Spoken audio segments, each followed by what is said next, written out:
Whole sports all plays. Whole sports all plays. Whole sports all plays. 365, we making up plays. You talking the game, get you to the days. We're high in the court, the dime in the lane. Variety topics living the same. All presentation, sports information. In the airways, taking the nation. All sport, all plays, they working your faces. Grace at the field, so tie the laces. Whole sports all plays.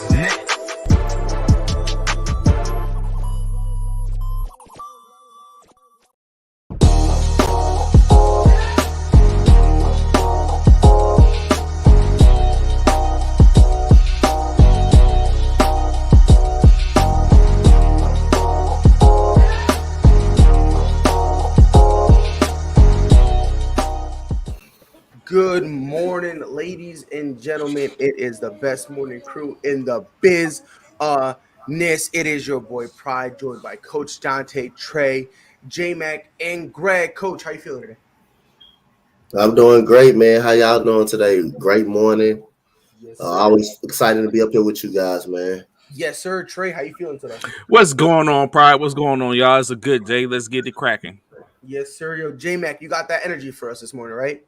You know it, man. At Urban Meyer, if you're looking for another job, the NFL ain't it. Take your happy ass back across 8 Mile and go back to college. He said 8 Mile. And Greg, I'm assuming you're hyped up because the Chiefs, they're gonna beat the Chargers in your opinion, right? Yes, they will. It's the biggest game of the year for the Chiefs. Win the AFC West tonight. I'm ready. I know you're excited. I know you're pumped. I can feel it.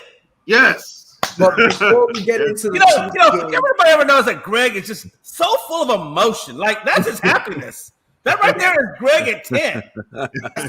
I saw Greg show a slight bit of emotion one time, and it was the greatest thing I've seen. It is matched with when Trey and Bishop got into it for college football. I swear to God, like those two moments. That was an epic one, right? In terms of like my entire ASAP career, those two moments are just on a platform all of their own.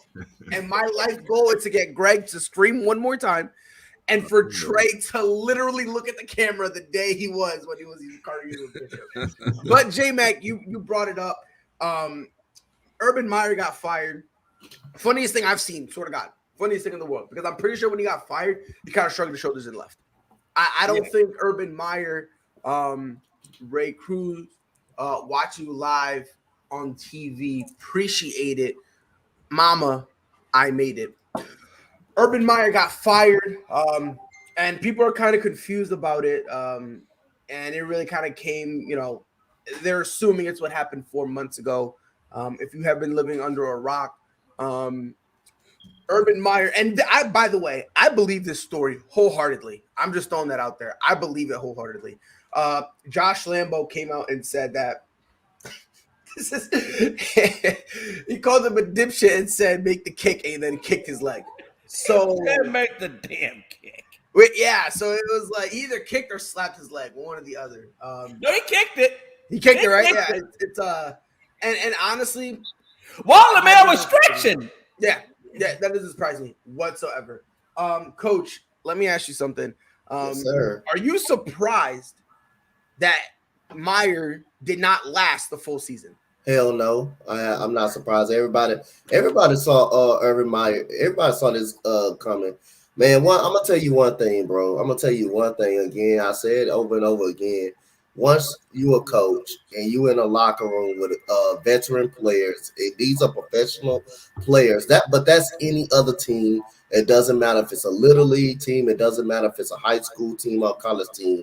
If you lose the trust of those players and you don't have the respect of those players, and you lose the locker room at any point of the time, it is it. And that's what Urban Meyer did. He lost the locker room earlier in the season as well. He's been lost the locker room for a long time, for about, I believe it was no more than four weeks ago. He lost the locker room.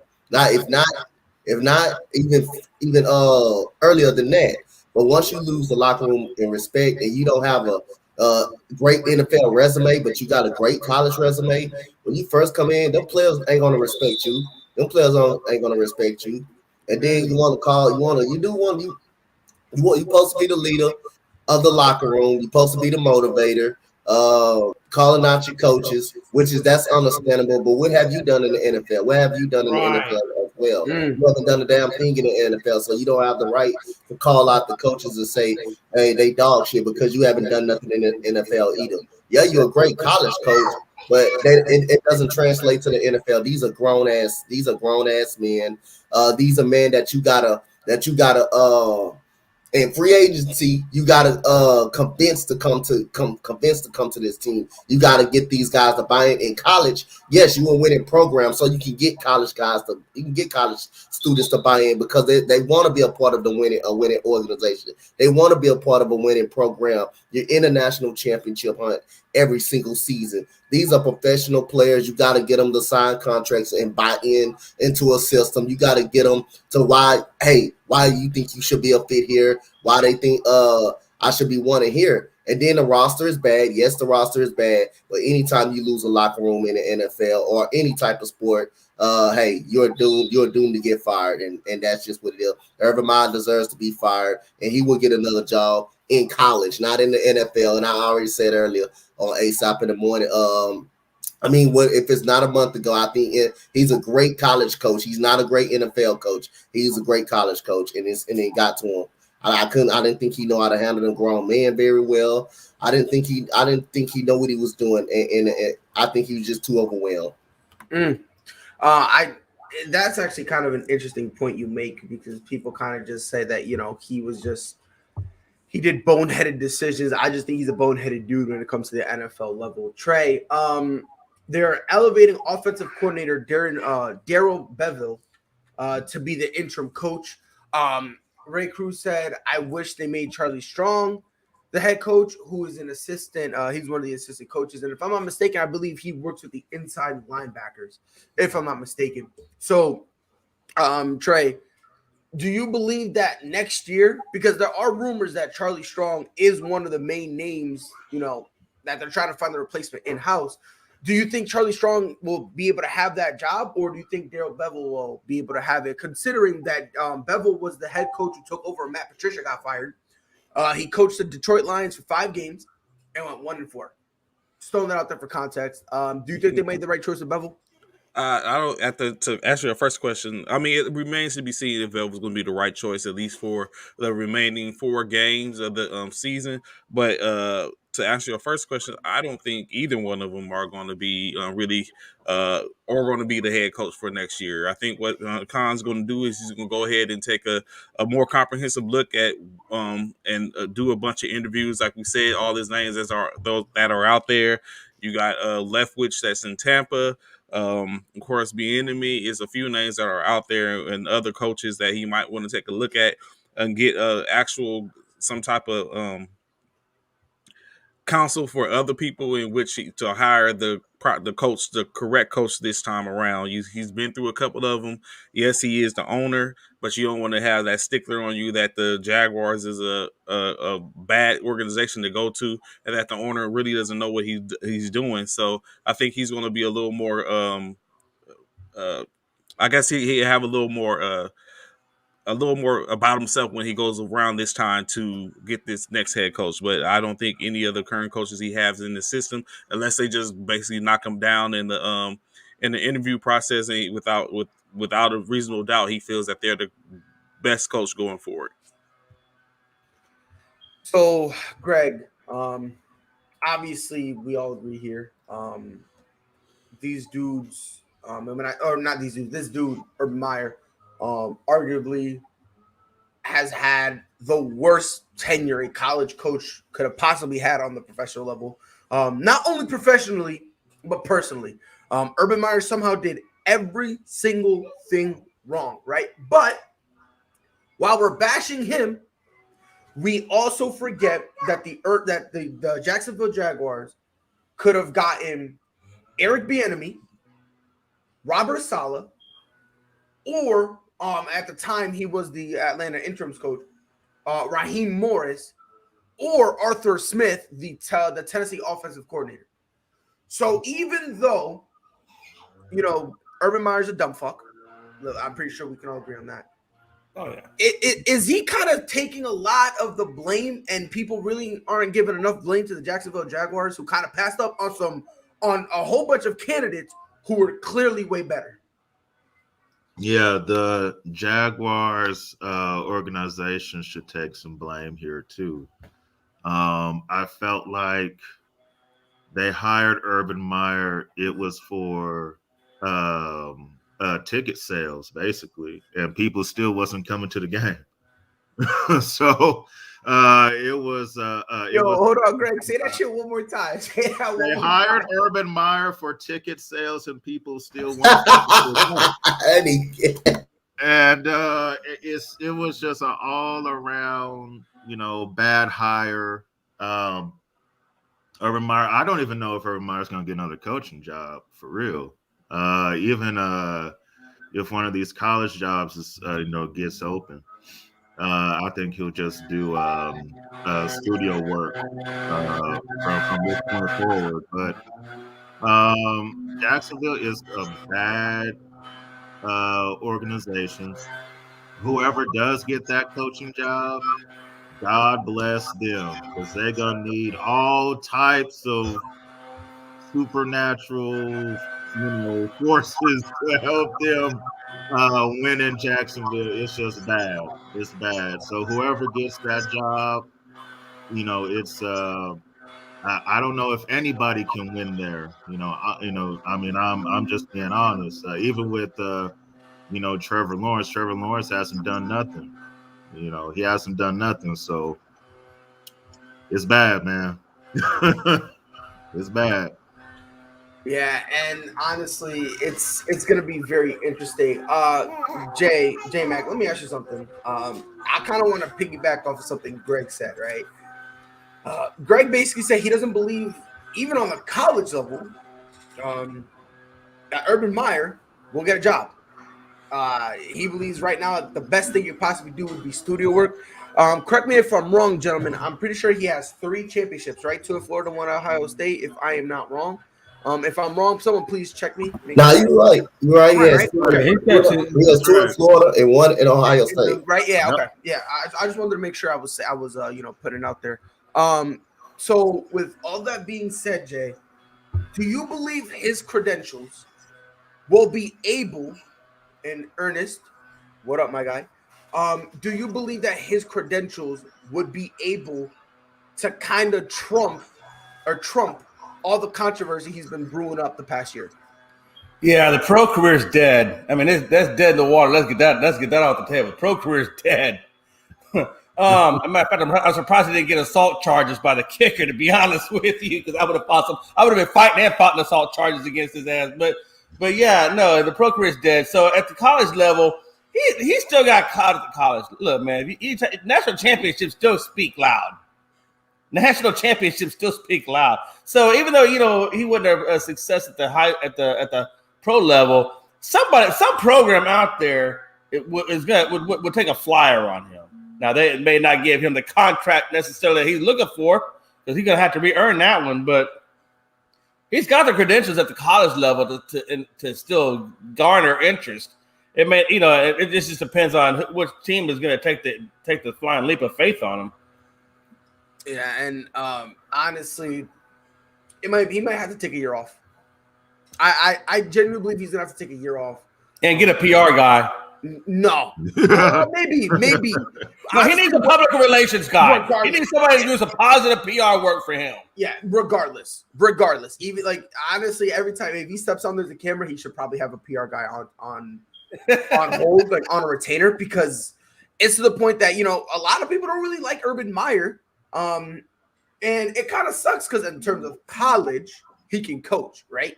But the problem is he's just a college coach who's bringing his college techniques to the NFL level. And look, they say college plays won't work, college playbooks won't work. How do you think of coaching this shit like it's college team? Like, he's out here talking about, there's one of the young safeties, he's not playing them, and he was like, I don't want to sacrifice wins to play a kid who's not getting a lot of play time. I'm like, Urban Meyer, where the fuck are you? Like, do you know? Like, this is Jacksonville. You guys are blessed if you guys can my daughter can count more than the number of wins you guys get. Like, let's just call it what it is. Like, you guys really weren't going to do nothing. And it's weird. He was in this weird delusional state where, like, half the times he wanted to win, but then other times he was like, yeah, we're going to lose. He was just in this weird position, and he just constantly just kept flip-flopping. There was no consistency with him. As soon as he lost the locker room, he made no effort whatsoever to regain it. He was just more along the lines of, if you guys don't like me, y'all don't like me, you guys can go kick rocks with no socks, break a toe, and leave me alone. Like, that's. Hey, but let me say this real quick. How do we not, my thing is this. When, at the very beginning, Urban Meyer never got off on the right foot. He never. From day one, matter of fact, before day one, he was already screwed up with the trying to hold the practices earlier. With the NFL got on to him, so then that was one. But the main one for me, the main tipping was when he tried to hire that guy after the sexual allegations. What should that be right at the very beginning? Like, okay, his moral compass is so far left that his decision making and the way he looks at things is probably not in alignment with what we want in the NFL. I mean, shouldn't that be like your first? Like, should Sean Khan be like, maybe I was wrong about this guy, because if we're already at this level now, where are we going from here? How do you? Think about it. How do you keep a job when you're trying to hire a guy after sexual allegation? In what realm of life does that even exist? Urban Meyer's life, because he literally did the same thing. I'm just throwing that out there. That's true. Yeah, that's true. He was doomed from the first, before he even got to the facility. He was probably doomed.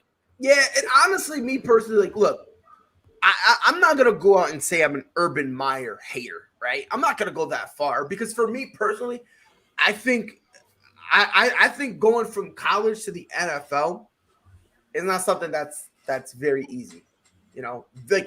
Look, the greatest college coach in the history of the game is who?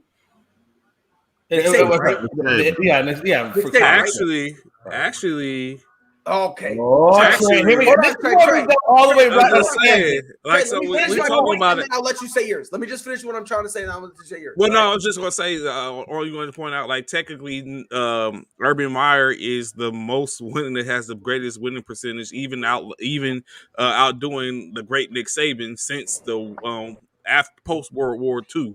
So, I mean, if that counts for anything, but when you look at that aspect, he has a greater win percentage than Nick Saban.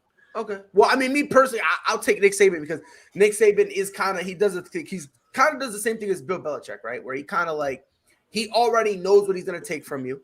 He'd take your best thing from you, and he almost does it effortlessly, no matter who he puts out there. That's kind of what I'm saying. But I do get your point, Trey. Let's just put it like this. Nick Saban is one of the greatest head coaches in all of college football, right? Full package. Yes. And can someone remind me how his NFL tenure went? No, he was sucked at Miami. It was horrible. So that's what I'm trying to say. But it was better than Urban Meyer's. Well, yeah, because it was just he didn't do anything stupid. Jake, I'm gonna get in here. Go ahead, speak your mind, my guy. So ultimately, yeah, when I got the news late last night, and not only just in shock, but at the same time, this isn't really something surprising to a lot of us, because honestly, it's not the first time that we've seen a college coach who has had a lot of credentials, a lot of respect that he had in the college football realm, that we've seen him get fired in the NFL. Pete Carroll didn't have any success in the NFL until later on in his career with the Seattle Seahawks and won a Super Bowl. Nick Saban went into the NFL, didn't even have any successes in that level at all. People have to realize that when you dissect both college and in the pro level, it is not that easy to be a pro NFL coach at this moment.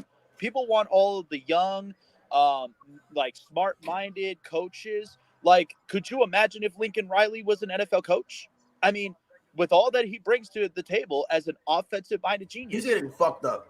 Yeah, there's too much to really kind of put in play. But the whole thing is that Jack. Oh, he's at the pump. You can't broadcast from Chevron. We can't be promoting them. Listen, you need to take your punk ass over to fucking the Lucky 7 or Exxon or something. BP. Yeah, go BP. Yeah, while he takes care of that, Andre, we did, and honestly, I believe this was a final blow. To be honest, I really do think this really was it, because it's nothing but controversy, after controversy after controversy, and look. But with Urban Meyer, it's not even about whether or not the college translates to the pros. It was just the way he handled basic business. Because here's my thing. Business. Right. Some of the choices he made. I'm not an NFL. I don't know anything about coaching, but I'll tell you this. I'm not going to hire a guy with sexual allegations, and I'm damn sure not going to kick my kicker. Yeah. Sorry about all that. I had a phone call that interrupted me. But anyway, I see we stand in your priority list. You got a phone call over our broadcast. Get the hell out of here. Hey, yo, it's because they love me, man. They want me all around the whole radio station. So anyway, my thing of it is like, let's be honest about Jacksonville, guys. Jacksonville doesn't care about football. Nope. Jacksonville only cares about WWE. That's all they really care about is WWE. They're not going to put in a lot of money. Not WWE. They care about the other one, AEW. AEW. Yeah, they care about AEW. So they're not going to put out all this X amount of money for a winning football team. We hadn't even seen a winning football team since Byron Leftwich and Jack Del Rio.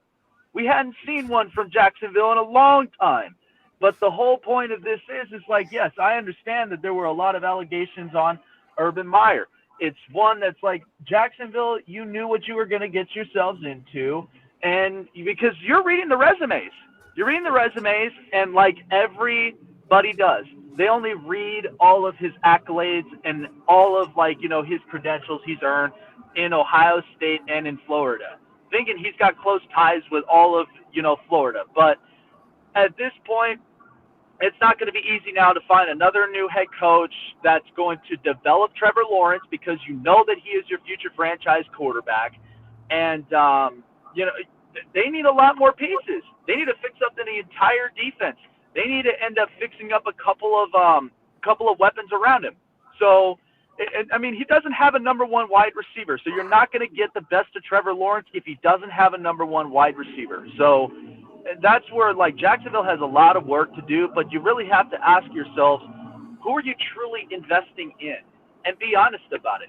If you're not investing into a winning culture, things like this take time. So you got to find the smart-minded coach that's willing to, sit back, take time to develop these players, and eventually they're going to be a winning culture team. But it's not something that happens overnight. Let me ask y'all something. And this is a thought that I kind of just popped in my head. If I'm the Jaguars, I'm calling Tony Dungy, and I'm gonna ask him one question: are you willing to coach this team? Right? If he says no, would it be appropriate for them to ask him, okay, can you give us a list of recommendations? Because at this point, the Jacksonville Jaguars cannot be trusted at this point to get a head coach. They themselves cannot be trusted. So at some point, if I'm them, I go to a guy like Tony Dungy, someone who's extremely credible, who knows what he's talking about, who also has connections, and say, do you want to coach? No, fine. Can you point us in the right direction? Let me start with you, coach. Me saying that, am I a little bugging for that? Or do you think that, the coaching responsibility needs to be strict? Because we need to put these dudes in timeout, for crying out loud, bro. We really need to put these dudes in timeout. But don't you remember when they brought in Tom Coughlin? Tom Coughlin did the same damn thing. They had Tom Coughlin. They had that already. But go ahead, coach. Yeah. I wouldn't be upset. I think anything is possible at this point, even though you can't trust the Jacksonville Jaguars. But I got an honorable mention that I want to put on the list, because this guy does have ties to Jacksonville. Byron Leftwich is an offensive coordinator for Tampa Bay. I believe he'll be a good fit in that locker room with Trevor Lawrence too, to develop Trevor Lawrence. Yeah. He knows Jacksonville. He's also been a quarterback at Jacksonville, so I don't think that would be a bad possibility to have Byron Leftwich, someone who has ties in Jacksonville, to coach up Trevor Lawrence, and Eric Bieniemy Eric Bieniemy, the offensive coordinator for the Kansas City Chiefs. But I'll say I wouldn't mind it, man. I don't think it's too bad. It'll be hard to see Tony Dungy coach that team because also they don't have a great team. They don't have a great team around them. They don't have he doesn't have a number one receiver. He has a 1,000-yard back in James that's what I'm Robinson. saying. Go to Tony Dungy and have him help build this team. Because at this point, if I'm a head coach, I'm be like, hey, yo, I need the Bill Belichick treatment because ain't no fucking way I'm letting you guys build this shit. Because look what y'all been doing. That's just the way I'm looking at it. Yeah. Oh, go ahead, Coach. Coach, you muted, my guy. I wouldn't mind it if they call him and offer him, but it'll be hard to say who would take the job. I think Byron Leftwich would jump and take that job because he's a very good offensive coordinator for Tampa Bay. Even though Tom Brady does run that offense from time to time, but I think he would be a good land. That would be a good fit for the Jacksonville Jaguars to have. Let me ask a question real quick. Let me direct this one to Mitch because you just got here. Welcome, Mitch. So obviously last year they passed up on Eric Bieniemy. Doesn't that low key kind of fuck them over in a way because Eric Bieniemy would have taken the job, he hasn't, right? And now he's seeing what's unraveling in Jacksonville. Is it really safe to assume that he'll be willing to take and go, yeah, sure, I'll give it a chance, especially after everything that just went down? No, I don't think he's going to want to go over there after everything that just happened. I mean, he wants You really have to outweigh as far as, how much of the level of the mess are you willing to deal with in Jacksonville? Because ultimately, I think eventually Eric Bieniemy will be a coach in this league. Eventually, that he will. I just think it has to come up where the planets align type of thing. But you have to ask yourself, if you are still having the level of success with Patrick Mahomes in Kansas City right now, why would you right now want to leave? Unless if you have an offer that's good, that you have a really good developing quarterback that's ready to win right now, why right now would you leave Patrick Mahomes? It's kind of a double-edged sword when it comes to Eric Bieniemy. But think about it this way: people passed up on Brian Daboll in Buffalo because of Josh Allen's success as a quarterback. But at some point, those two are going to be head coaches in this league. I don't think it was really necessarily the right time yet, but I'm sure they're going to be looking deep into it. I feel like the other option I would look at, honestly, as a second chance, Hugh Jackson. I feel like Hugh Jackson would be able to kind of run this type of team, get them to where they need to be. Because, look, Cleveland never really gave him an honest chance. Baker Mayfield ran him out the door, and sure enough, Baker Mayfield ain't really the answer quarterback in Cleveland, is he? So that's where it's like you really have to think about, is it the coach or is it the quarterback? So I feel like Hugh Jackson with a Trevor Lawrence could make something happen. It may not be right away, but it'll turn things around to where, let's say they're 7-9 next year, and they started winning 7 games, and they're trending. They're making things happen. And real quick, Trey, before I let you go, whoever is the next head coach is going to have to understand something. It's going to take time. I just want to throw it out there. Go ahead, bro. Oh no, I was just about to say, unfortunately, Hugh Jackson is currently the new head coach for Grambling University, so he wouldn't be unless he decided to pull a Kingsbury and Bolt back to the NFL, but he's the new head coach for Grambling. So, Pride, I just got a quick question, and I'm not being devil's advocate here. I can already tell. It's definitely. I hear somebody needs a head coach. I'm just saying. I have things to offer people. I'm just saying.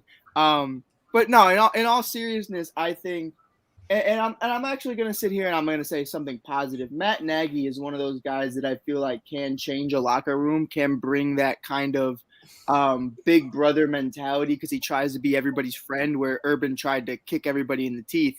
But I think now it's a potential of happening. Allen Robinson returns to Jacksonville, gets all the money he wants in the world. Matt Nagy goes with him. You have Trevor Lawrence. You have Travis Etienne. You have Pride's best friend in Robinson. You have a bunch of guys that, could potentially be good. If Matt Nagy were to get a chance anywhere else, I don't want him to go to Dallas. I don't want him to go to New York. I think Jacksonville is kind of an experimental situation for both parties, and I think that might work the best for everybody. Now, Ray's shaking his head. Ray, I hear you, but I'd rather have him fuck you than fuck me. So we're not doing that. But to be fair, and Mike, I can't believe I'm actually gonna piggyback off of this, but what Jacksonville kind of needs right now is a coach who doesn't do dumb shit and kind of just buddy with the players. That's what they need right now. Well, he does dumb shit. So but not to Urban Meyer shit, right? Like as long as you're not out there doing that type of stuff, it's up there. It's up. You know what I mean? Look, just all you got to do, come to work and go home. That's it. He'll do that. He'll do that at an extreme level. That's it. Do not like when we fly home. Do not stay here and do some stupid stuff. No, we're not doing none of that. You're not going to kick the kicker, okay? You're not going to lose everyone and then shrug your shoulders and say they can all lick your nuts. None of that. Right. And that's honestly all we need. Because let's be honest, whoever takes this job, you're gonna be a loser for a while. Like this team, not only do they need to add pieces, but then when they get those pieces, they need to mature. So it's gonna be a struggle for a while. Matt Nagy is used to losing and literally being a detriment. Let's put him in a position where now he's not the detriment. And you really have to think, is Trevor Lawrence your quarterback? Is he really the guy? Because I still think Trevor Lawrence isn't the guy. I still think he has judgment call issues. So you got to really believe that Trevor Lawrence really a franchise quarterback. At the same time, I think Jake said it best, though. Like, kid doesn't have a number one. So I kind of do think that this motherfucker doesn't have a 1, 2, 3, or 4. Everyone be. I mean, think about it. His best receiver is his running back in James Robinson. Right. I mean, let's keep it a buck now. Like, let's be real here. Trevor Lawrence. If Trevor Lawrence goes to Kansas City, he's lighting shit up. Holy shit! He's a Hall of Famer. Like, not even, Mike. You ready? Ready for this one? You put him in Buffalo. You put him with the Chargers. Yeah. You put him with the Rams. Right. We're not having this conversation. Like, the problem is, here's my biggest thing. And as someone who used to play, they used to say, "Oh, if you were ever a top 10 pick, you'd be happy about it." I would not be happy about being a top 10 pick. Like, cool, guaranteed money is fine, but you can get the money later. If you're going to Jacksonville, you know what it is. You know you're going to be fighting for your life. Why does a guy on the Jets never work out? Is because at the end of the day, you're on the Jets. It doesn't care where you were taken. Now, if I go 30th overall to the Kansas City Chiefs, I'm ecstatic. I'm the happiest kid in the room. Like, that's just point blank period. Like, you got to give this kid a shot. And Mike, to say he's ass. Right, and to piggyback off your point, Mike, you know who's loving life right now? Mac Jones. Yes, sir. Yes, sir. My guy who in 50-mile-per-hour winds threw over 67%. We're not talking about how many times he threw the ball. But look, that to your point, Mike. Like, and me personally, why do I want to go with number 1 overall? Again, the money's cool and all, but I'm going to end up going to a dog shit franchise. Right. It's not going to work out. And then they're going to blame me as the player. I would rather keep my mouth shut, say whatever. It is what it is. Go, like you said, to the Chiefs, to the Rams, to the Buccaneers, to the Patriots. Some team that has some type of stability and go from there. So, like if we're being real right now, do you guys, and I want everybody to answer this one. Do you guys think Kyle Trask is upset at all that he got drafted by the Tampa Bay Buccaneers and he's with Tom Brady? No. Not at all. No. Damn. I really wanted to go to that. Here's the thing, because ultimately, if you really think about it, I wouldn't even be upset at the fact that I'm getting drafted to Tampa Bay, because it's really right now Tom against time. That's really all that it is right now. So Tom's playing until he's just like, okay, I'm done. I've paid my dues. I'm retiring out of this league. And then at that point, Kyle Trask that the amount of years that you learn it now, learn it right now. And the best part is you're comfortable because you're staying in Florida. You're not anywhere else. You're not in a dysfunctional organization. Right. So at that point, when it's his time, trust me, Kyle Trask will actually be one of the top best quarterbacks in the NFC for years to come because of the amount of knowledge you learn from and and especially the pieces he has around him. Yeah. Ray, let me get you in here. Urban Meyer got fired. How do you feel about it? Well, I knew that was coming because we talk around here in Jacksonville because I live in Jacksonville. I live downtown area. I hang around the Jacksonville Jaguars a lot. I'm a season ticket holder for the last 11 years for them. I've been through the thick and thin. The 2017 season was the best. The downfall of Jaguars right now from 2017 to right now was when Tom Coughlin came back and started putting his footprint back into this football organization, and him and getting rid of all Jalen Ramsey and all them wanted to go. Jalen didn't want to leave. It was just because him and Tom Coughlin couldn't get along, and it was a big conflict. And then start trading the major pieces around. They got rid of Campbell. They got rid of all their defensive players from that year. We were one step away from the Super Bowl. Miles Jackson wasn't down. They called him down. They cost us the game against New England. That was just a bad sequence there. But as a downfall, and then y'all talking about Jacksonville is not committed to a football team. I disagree with that because one thing this Sean Conn is doing, he is building the city back up. The downtown area in Jacksonville is non-consistent. You don't have football down there downtown because simple reason is it was bad. Shot Khan's building this up. They had some terrible incidents down there, and the stadium is not located in a nice place. Basically, you had to go through the shady parts of town. You had to worry about the gang members and stuff like that. But now Shot Khan has cleaned that up. It's true. I used to represent the Crips when I would go to one of their games. It was rough. Yeah. So now Shot Khan is starting to build that area around there and trying to get the stuff in. I mean, if he's not committed to football, he would never put one of the largest scoreboards out there to give his fans. He's not trying to figure out a way to put an amphitheater in there, trying to get entertainment into that area. That area is so discluded right now for people coming in there. And now he's getting a 5-star hotel across the street. He's getting a shipyard built across there. He's building this thing up, trying to build it right. But the only problem is he doesn't have a football sense of hiring a good head coach and a general manager. He's got a president of outside the organization. He doesn't have a football operation mindset. He gets these general managers that don't know anything. The scouting department is trash. They need to go ahead and reevaluate the scouting department. That is totally trash. And you talk about AEW and all this stuff. Shad Khan has nothing to do with AEW. He's just backing the money with Tony Khan. Tony Khan runs the AEW. Point blank. He doesn't do anything. He just backs him with the money. So. And y'all talking about all this other stuff in there. The one person that should get a head coaching job right now and let him see if he can do it is Charlie Strong. Charlie Strong is going to be a better management head coach than Bevel will be. Yeah. And then making Bevel at the interim head coach, that's just totally wrong. You should give Charlie Strong a chance to audition right here for remaining of the season, see how the Jaguars produce. And all the players came out and said that they wanted Charlie Strong as the head coach when Urban Meyer was still there. So, I mean, that's just like what we're talking about here. In Jacksonville area, this organization is dysfunctional. He does not have to put the right people in the right places. They thought they got to get these general managers from like Indianapolis and Caldwell. That didn't work out. The head coaching job hasn't worked out here since Jack Del Rio. I mean, to me, they need to get like somebody in here stabilized, and the person they need to get stabilized is Charlie Strong. Charlie Strong will stabilize this organization just right. He's the mild-mannered guy to do it.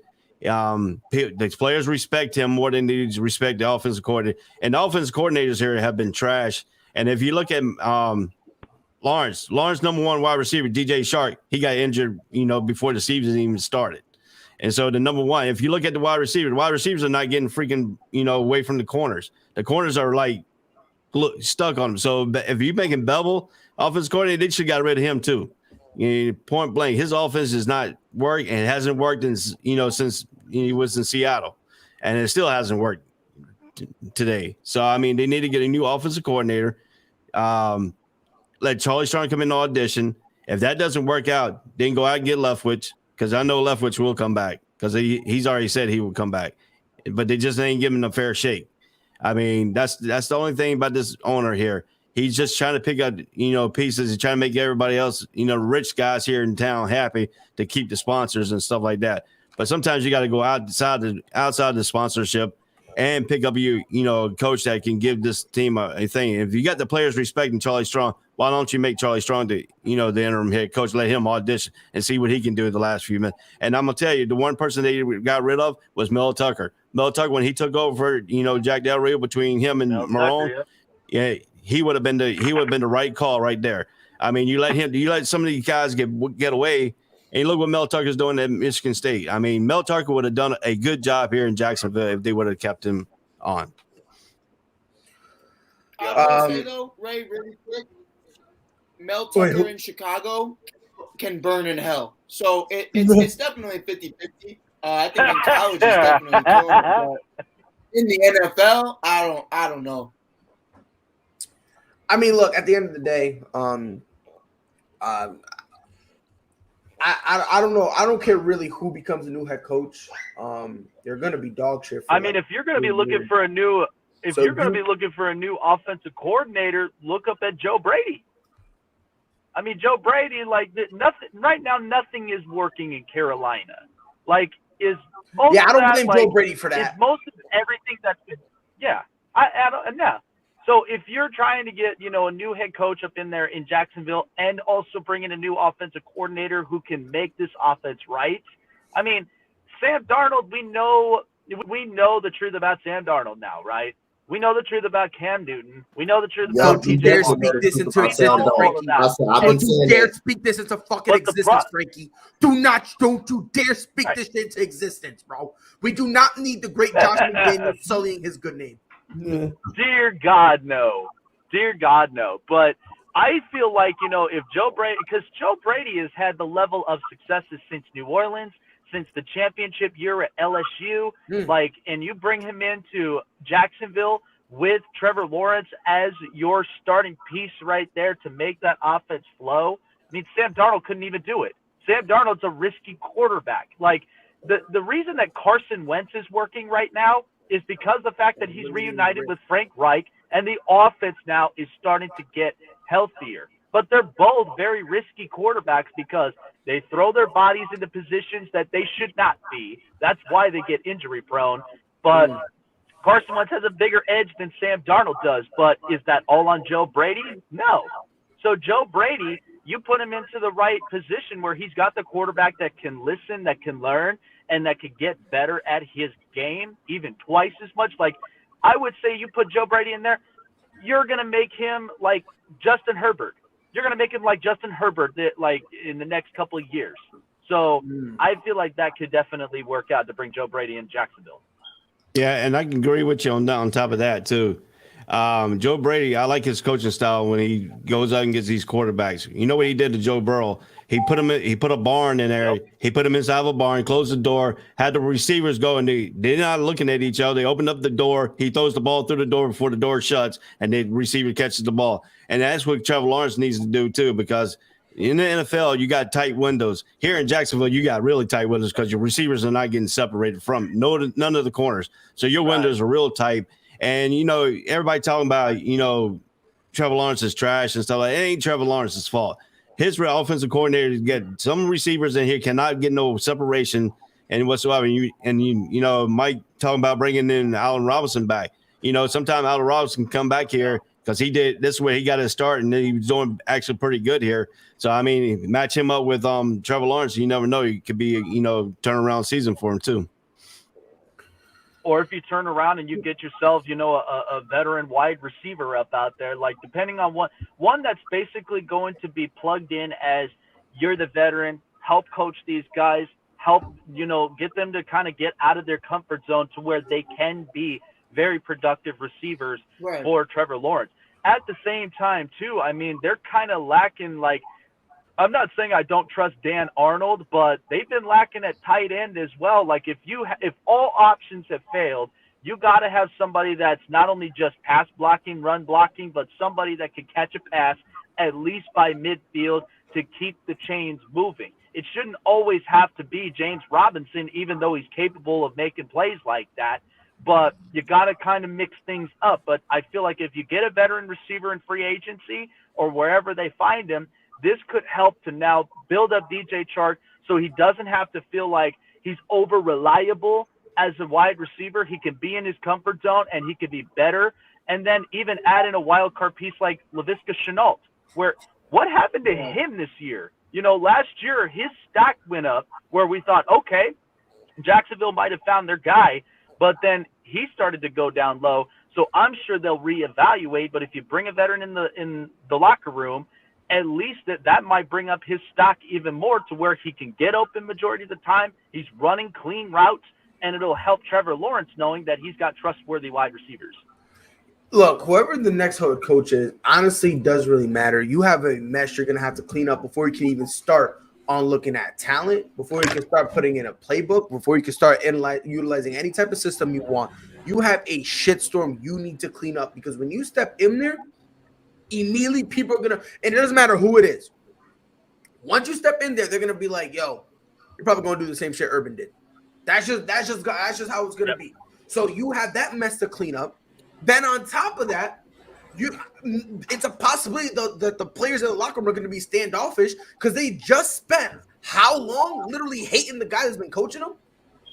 So now for all we know, you put in a new guy, they might be standoffish again. So it's this whole thing that, frankly, I'll be honest, I wouldn't go for a phenomenal, great coach.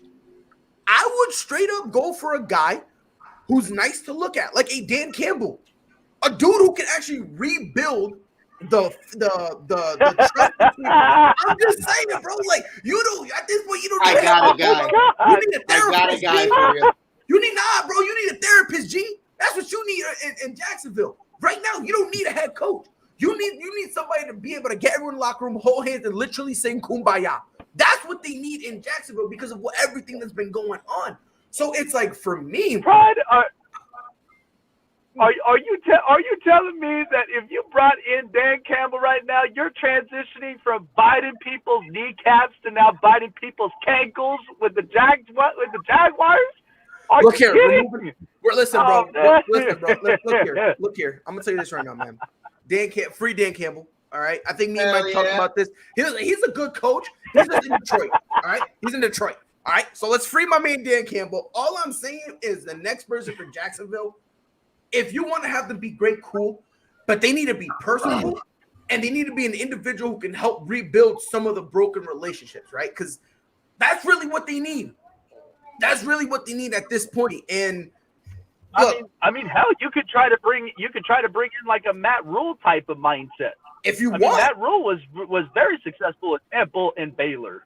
And I wouldn't mind that, because he's probably going to end up getting fired from Carolina. And if that happens, bring him in. Because, again, the Jaguars aren't in a win-now position. They're in a let's build something position. And, like, you just need a dude who will be able to bridge, make that build that bridge of trust back up. Whether or not it will happen, I don't know. I mean, could it be Matt Nagy? Could it be Matt Nagy after this year? You think Matt Nagy? Dear God, maybe because we gotta remember Jacksonville ain't really in looking for wins. So if it's Matt Nagy, I mean, I do like his personality. He kind of does want to be a big brother to everybody. So I wouldn't mind that. But we also need to figure out, what does Jacksonville want? Do they want wins or they want to build something?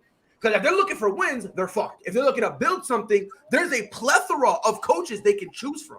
Mm-hmm. There really is. For instance, if Pete Carroll gets fired, potentially they could say, "Hey, Pete, you built something in Seattle.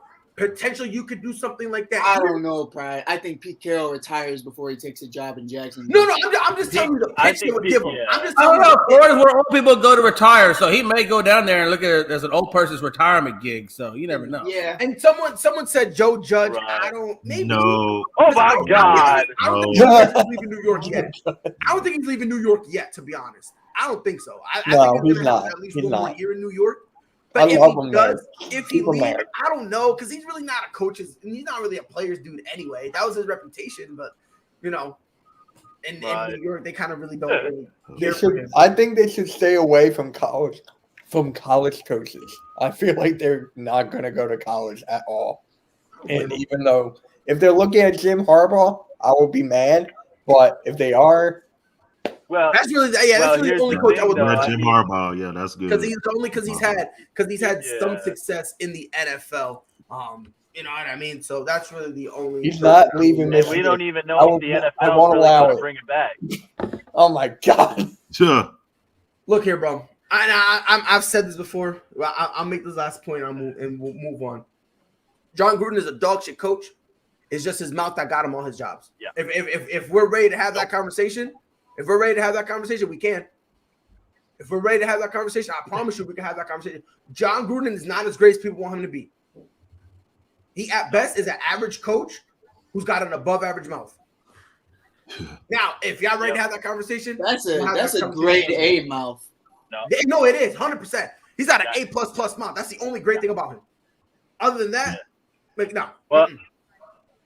Well, Pride, before we move up on to the next one, because I know that I got to jump out right now, but this smile on my face because I am excited for tonight's game between the Kansas City Chiefs and the LA Chargers. And you know what I bleed? I bleed fucking lightning bolts. You know I do. And right now, this is the opportunity for the Chargers to make a statement to the West and to the Kansas City Chiefs. It is not your kind of year this year. Now, we know that Kansas City got better in the span of a couple of weeks because they limited teams to 17 points or less. But at the same time, you know that defense is still suspect in a couple of ways. The only thing that we know the Chargers are going to have a challenge at is this is the second time you're going to be facing Kansas City, and you're at home doing it. No Rashawn Slater to protect you on that side, so Trey Pipkins now has to come in. That's going to be a harder challenge because you have to protect Justin Herbert at all costs. At the same time, the best news is they're getting Keenan Allen off of the COVID-19 list, so he's ready to play. Austin Eckler is expected to play tonight also. Everybody knows the importance of this game. 8-5 Chargers, 9-4 Kansas City Chiefs. Who wants it better? And looking at the entire playoff picture as it stands right now, do we want to face Baltimore? Do we want to face Indianapolis? Or do we want to, shake the tables up and go for the number one seed? You really have to ask yourself if you're a Charger fan or if you're Brandon Staley right now. Because the best success they had in the first time was Brandon Staley was going for 4th and 3s, 4th and 2s. Put the pressure on Kansas City and keep Patrick Mahomes on the sideline. You got to destroy that defense. That defense is suspect. We all know it. It's good that they've been playing a lot better in the last couple of weeks, but the last time, we never forget it. We embarrassed you in Arrowhead, and now you're coming into LA. It's a tough game, but I am hoping the Chargers end up winning this game. I'm taking the underdog points. I think it was like 2.5, 3 points. That's perfect with me. I'm going with at least 31-27 in this game. 31-27. Chargers win it, and they take the West. I'm excited. I'm telling you guys hold on, Mitch. Hold on. I can't let you go because we have a Chargers fan here. Greg, your rebuttal. Oh, I'm sorry. Yeah, we got Chiefs. I'm sorry. Chiefs. You know what's going to happen, Greg. You know what's going to happen. Hey, where they putting that gas at Chevron? Go ahead. Hey, Go good ahead, Greg. Your rebuttal, my guy. I am ready for tonight as well, man. Look, this is our division. We've dominated this for the last 6 years. Say it with your chest. Say it with your chest, Greg. The Chargers have been our sons. We've been their daddy. They've been our sons. And Okay, they just not like continue Aaron to Rodgers. be Now, hold our on, real quick. Listen, I see his mannerism. He getting hype. Everybody mute yourselves. We go see Greg with some energy, bro. Hold on. Hey, Go this ahead, is Greg. Greg at 10. Right now, this is Greg at 10. They still gonna be our sons. Look, Justin Herbert, is a good quarterback. I'm not taking nothing away. But we got to put some respect on this Chiefs defense. They've been the best scoring defense since week 6. And let me say this. The Chargers won't get 20 tonight. Oh. They will not get 20 tonight. That's a good receipt. I'm holding on to that receipt. Yeah, now hold on. Now, everyone got to hold on to that one because I got that receipt. Austin, hold on, Greg. Okay. Let's just put this out there before because I'm gonna try to help you out a little bit. I got that receipt, Austin Greg. Eckler, like Jake said, Austin Eckler is playing, and Keenan Allen is off the COVID list. Yeah. Are you sure you still want to say they won't put up 20? They're not gonna put up 20. This is a different defense. Oh man, It's a different defense. Greg, I like you, man, but hey, listen, did you see that? Did you see that beautiful deep ball to Jalen Guyton? Look at that thing.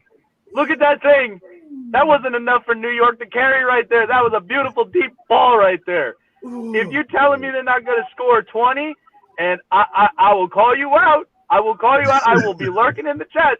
But when I see a deep ball thrown like that, and it scores for a touchdown that surpasses 20, I'm going to tell you, I told you so.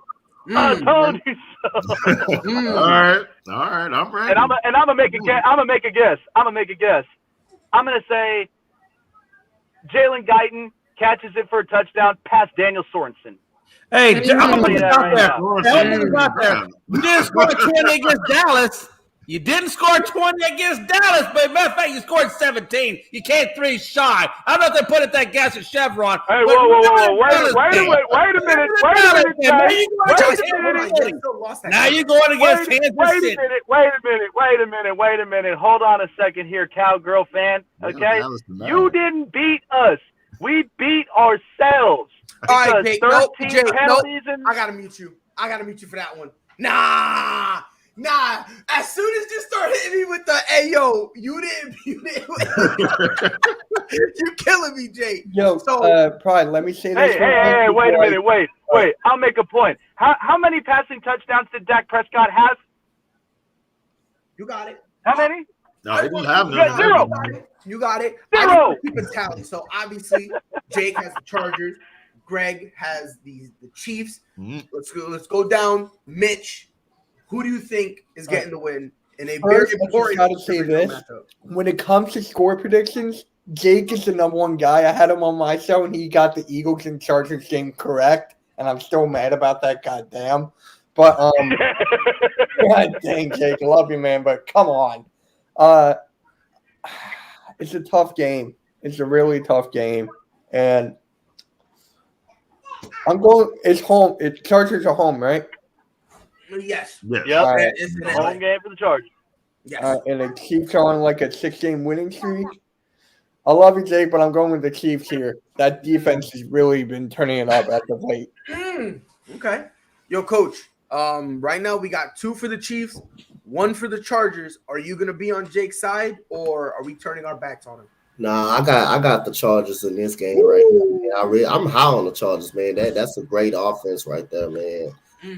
So I got the Chargers tonight. Justin Herbert, to me, he's a top 5 quarterback in this league today. So they got plethora of receivers. They don't just got Keenan Allen. Jalen Guyton, Palmer is good. Those tight ends are good. Even though they have Austin Eckler, they got another stud running back in Roundtree who I watch play. He's pretty deep. He's pretty good. So I mean, I like this Chargers team, man. I had this Chargers team in the playoffs since day one. They're very talented, and their offense is just a load to goddamn stop, man. So, man, I'm big on the Chargers. I got the Chargers tonight in this game. Okay, so 2-2. Mike, my guy, you're the tiebreaker right now. Chargers, Chiefs, and again in LA. Who you got? Well, once upon a time, I put $500 down on Justin Herbert before the season started on winning Rookie of the Year. So until the end of my days, I'm rocking with Justin Herbert because that's my fucking dog. That's my Jake having fun there. Okay, so 3 Chargers, 2 Chiefs. We got 2 guys left. J Mac, I'm gonna start with you.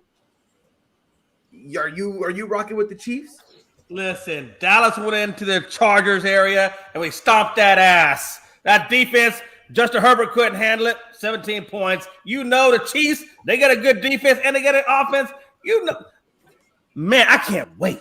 I'm holding on to the receipts. I got my receipt book. I want to find Jake. I want to go to his house. I want to just rub it in his face. I want to put it all over. I want to toilet paper confetti in his yard. I need more. I want toilet paper yard in confetti in his yard with Chevron scratch offs that the Chiefs didn't win, or the Chiefs won, and the Chargers lost. You know, you kind of cut out. All I want to go over to Jake and rub it in his face, but I need more context. So, but yeah, no, the context is when he's right, he'll rub the fact that he's right. Okay, he cut off context, Mike. Mike, let's keep it PG. Let's keep it PG. Very concerned. So 4-3, Trey, Chargers, Chiefs. Pressure's on you, my guy. Oh, there's no pressure at all. Basically, I'm going with the on this one. I'm going with the Chiefs. I love Herbert, man. I really do. But I mean, let's keep it real. The Los Angeles Chargers consistency is only in a couple of players, which in this terms, the Kansas City Chiefs consistency in their players' play will win out. And unfortunately, I think this game is going to go to the Kansas City Chiefs. And he said, unfortunately, too. Surprise. Look, and again, let me just put this out there. I do wholeheartedly believe it's going to be a close game. Let me just throw that out there. So I don't want no one yelling at me. Don't kill me. But I got to give it to the Chiefs. The Chiefs right now have been playing, like every week their defense has been better, right?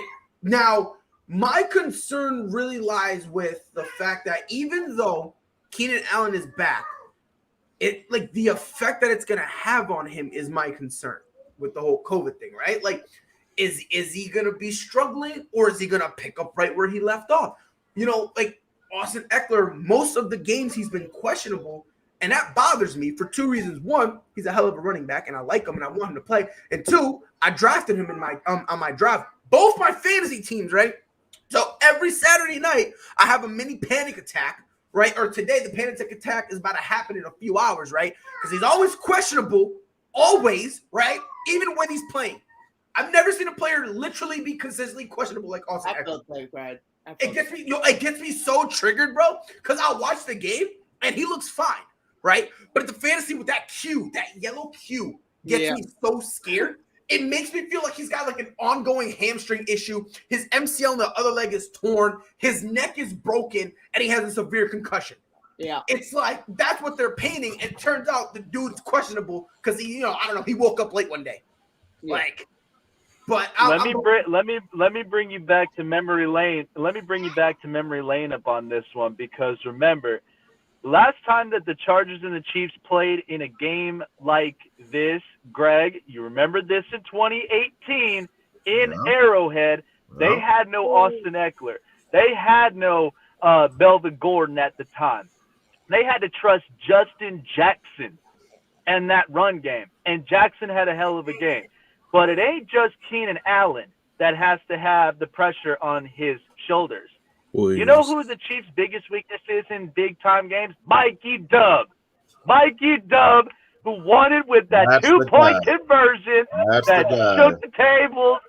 That's the guy you really got to worry about. Because the last time, too, even this year, Mikey Dub had a hell of a game against Kansas City. So I feel like he could absolutely be the X factor in this game again, too. Have to stop Mike Williams. I'm not. I know we gotta, cover Keenan Allen and all that. Mike Williams is the chief killer. Gotta stop Mike Williams. Yeah, and that's crazy. It's weird because against most of the other teams, Mike Williams, not saying he's a scrub, but he's pretty good, right? Okay, this is why he's the number 2. It's weird. Against the Chiefs, he's like, nah, I'm a number 0. Like he wants to be above 1, like every time. It's wild to me. Like he gets up for the Chiefs games, which is gonna be interesting because let's say y'all double Mike and you leave Keenan Allen, that's gonna be tough. That's why I'm saying it's gonna be close. I'm gonna get the Chiefs because I don't think the Chiefs are gonna be shit defensively. I don't think so. I think the momentum they're riding They'll do just enough. And I told this to Greg. The Chiefs don't have to be the best defense in the world. Right. They have to just do just enough where the offense doesn't have to break every offensive record in the book. That's it. They just have to be just good enough where the offense doesn't constantly always feel the urge to always have to score a touchdown every single possession. As long as the defense can do that, they're good. But speaking of another top contender in the NFC, the Cardinals, they had some interesting news, to say the least. DeAndre Hopkins is out for the rest of the season. Now, it's regular season, might I add. Oh, man. It's regular season. Nah, that means everything. With the sprained knee. Thank God I didn't draft him. He is expected to come back in the playoffs. Sure. This is the Cardinals' last 4 games. Lions, it's going to be a win. Colts, Cowboys, Seahawks. Mitch, with D-Hop missing those 4 games, and right now, as currently standing, they are 3rd in the NFC. Do you think without D-Hop they could still somehow secure the number 1 seed in the NFC? Who's the second wide receiver first? Kirk. It really depends. It's either Christian Kirk or AJ Green, depending on the day. Christian Kirk, okay. Which, by the way, I love Christian Kirk, by the way. So do I. They got Rondell Moore, too, and that kid's a stud. So, I think they can win 2. I think they can win the Lions and the Seattle without a problem. But, I mean, it's going to be tough. It really is. Zach Ertz is going off right now, which I'm happy for. I'm happy for Zach Ertz. Keep doing your thing over there. If he steps up, that is key. And then they have James Conner. Thank God I have him on my fantasy team. But he's been balling out. So if James Conner and Zach Ertz step up, I think they'll be more than fine. A comment from somebody else, Mike. I want to pose this to you. He says, "Don't matter when Kyler is hitting 8 different receivers," which again is a hell of a point. But do you think it'll matter that even like the one receiver that he's missing, it's his best receiver? Yeah. Do you think that will matter at least a little bit in the mind of Kyler Murray?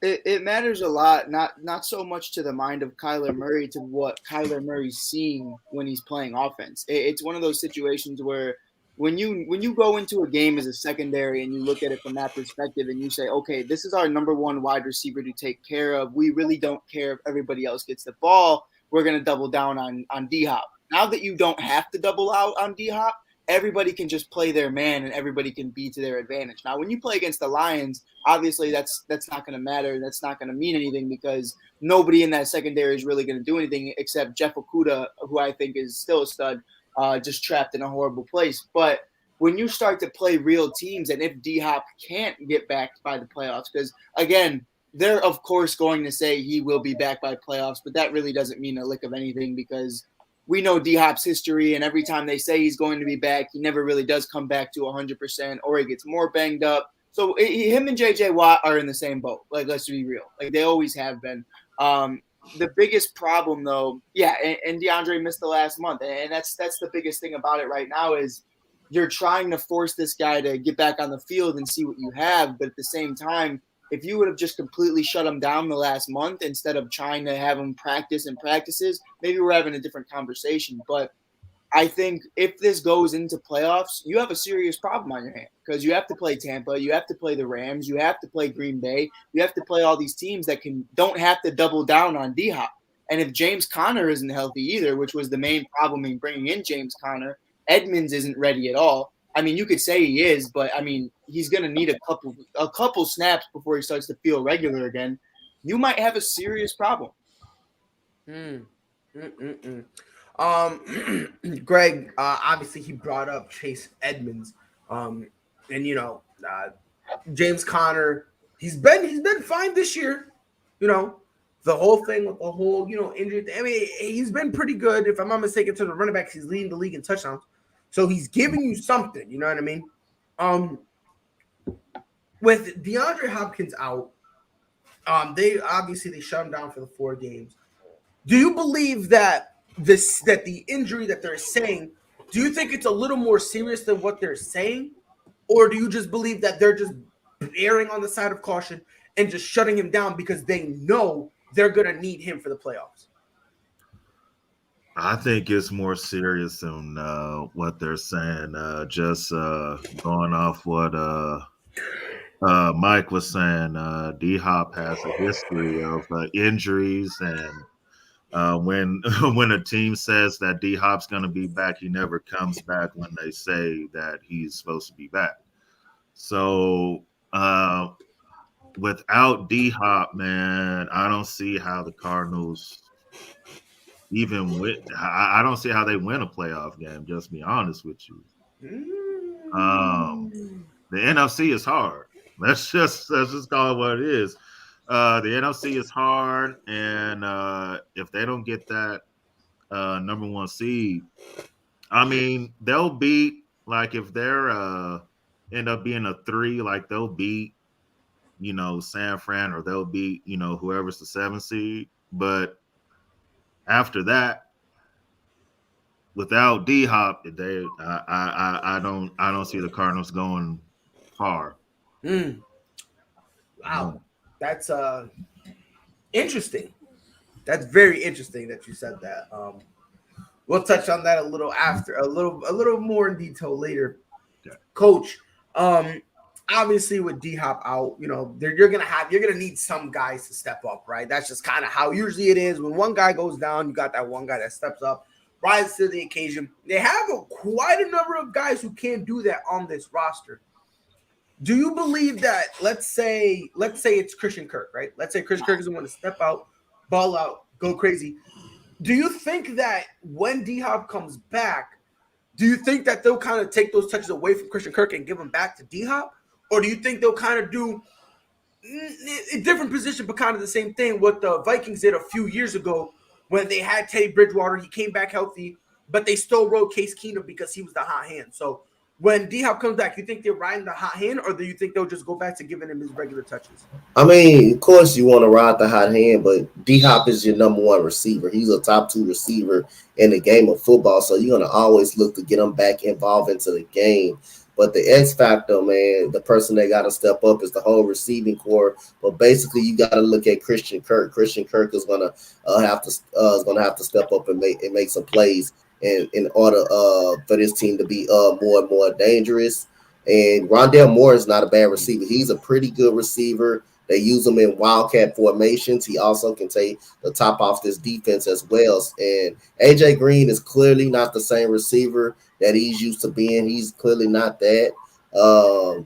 DeAndre Hopkins does have a history of injuries in Houston as well, because the only thing about it, he played through his injuries. And you're playing through a risk. You're playing through a risk when you're playing with D-Hop. When you're playing with D-Hop, you're playing with fire. When you're playing with especially a serious injury. So the whole receiving core got to step up, man. Rondale Moore and Christian Kirk and AJ Green, they got to find a way to make some plays. But for right now, with DeAndre Hopkins out, look for Christian Kirk to try to be that number one guy for DeAndre Hopkins since he's out. And when DeAndre Hopkins is healthy and he gets back in that lineup, of course, you're not going to go away from your number one receiver. You're going to always, Kyler Murray look up. You're going to always try to see if DeAndre Hopkins is open. You're going to always look for him because he's your best receiver. He's a top 2 wide receiver in the game of football. And then when you go into game plan for any receiver core, you're game planning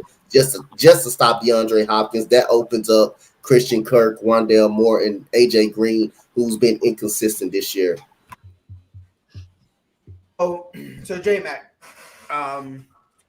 somebody commented this. Dustin said the key to Arizona's offense right now is Zach Ertz. The more they use him, the more it opens everything else up. Do you agree with this comment? Do you think Zach Ertz should be the key for now, or do you kind of see somebody else being that X factor?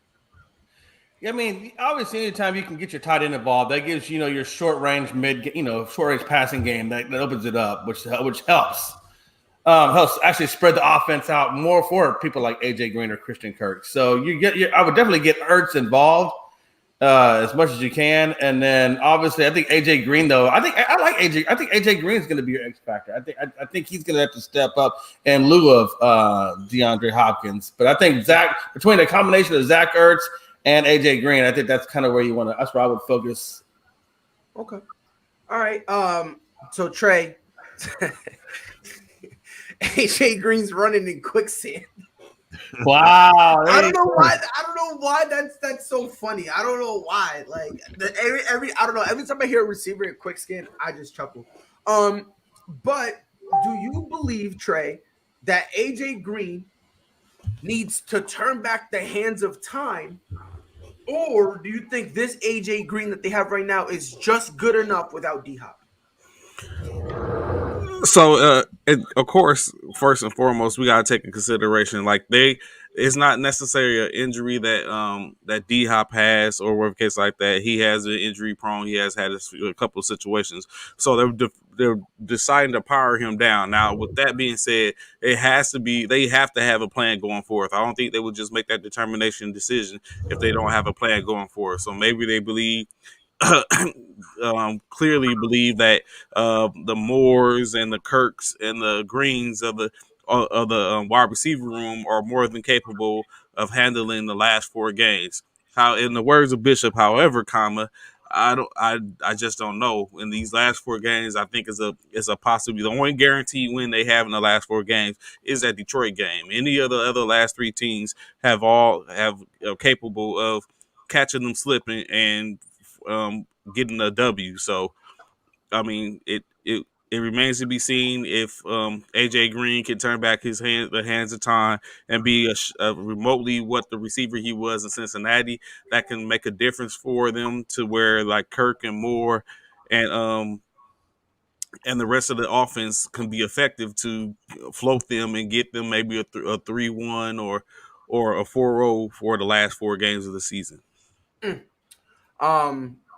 Justin said AJ Green is used to playing with a pocket passer in Dalton and not a mobile QB in Murray. It's a different style, trying to get open for a mobile quarterback than a pocket QB, especially coming off an injury. It'll take him some time, but he's still legitimate 2 or 3 depending on the situation. And then Jay, he's mad that we're talking about the Cardinals. He's about to kick one of us. Leave my boy alone. AJ Green can handle it. He's a sure-handed receiver, very capable number 1. We just haven't had to use him like that. Rondé Moore's back.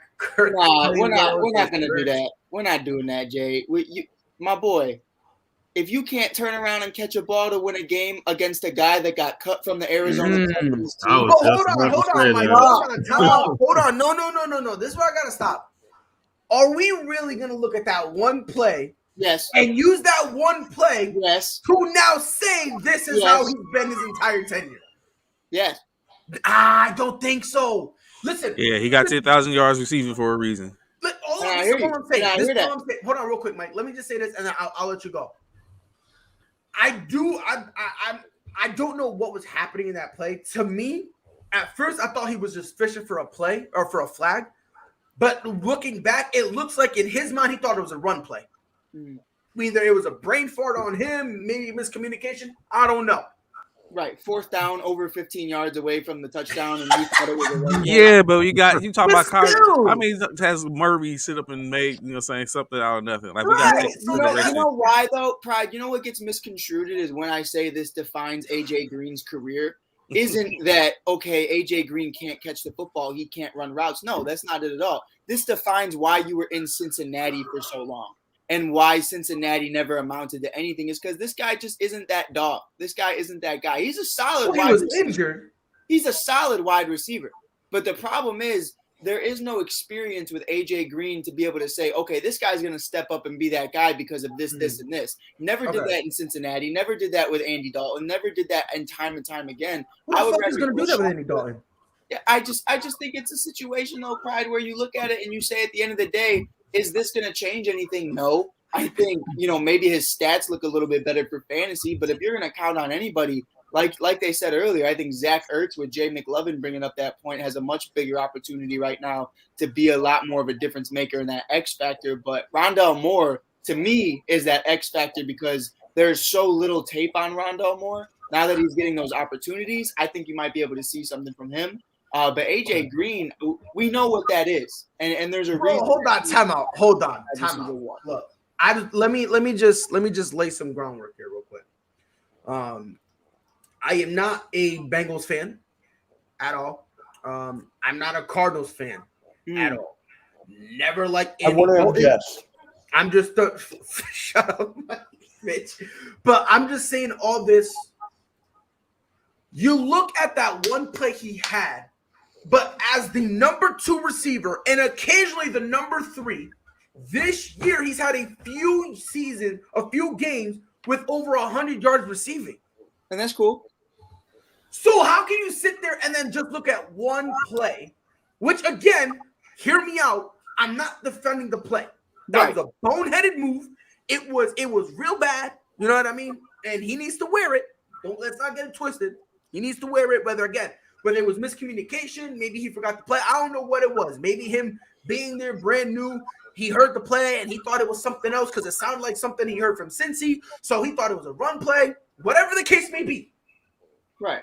How is it fair to take that one play and negate I think it was like 2 or 3 games that he has over 100 rushing yards. Right, and that was my point. That was my point is I'm not saying this defines him as a player. I still think he's a solid player, but to have him be one of your leaders, one of your focal point guys that you're all going to look in the room and say, this is that guy that's going to take over and be that consistent guy. He just hasn't been that guy in years, and that's the biggest problem. And you could say, Jay, it was miscommunication, but let me ask you something. If it's 4th down and you're confused about the play and you've been here for over 10 years, No. He was on a new team. I don't care. But Mike, we need to take into consideration the team he went to because this is a team that, and Jay, I don't mean when I say this, it's not being disrespectful, but this is a weird team. This is a weird team. Like when they're supposed to pass the ball, they'll run it and have success with it. And that's that's kind of where I look at it. Like this year, they kind of have been doing. They've had some plays that was a little when you first look at it, it looks weird, but because of the team they have constructed, it works out for them. So I don't. Go ahead, Mike. I don't know. Yeah, I just don't think it's fair to kill him for that one play. That's all I'm not going to kill him for just that one play, but what I'm saying is there's a reason why Cincinnati never did anything in Cincinnati, and it's not just AJ Green, but it's a situation where you look at it and say, why did no one ever want to team up with AJ Green, Andy Dalton, so on and so forth?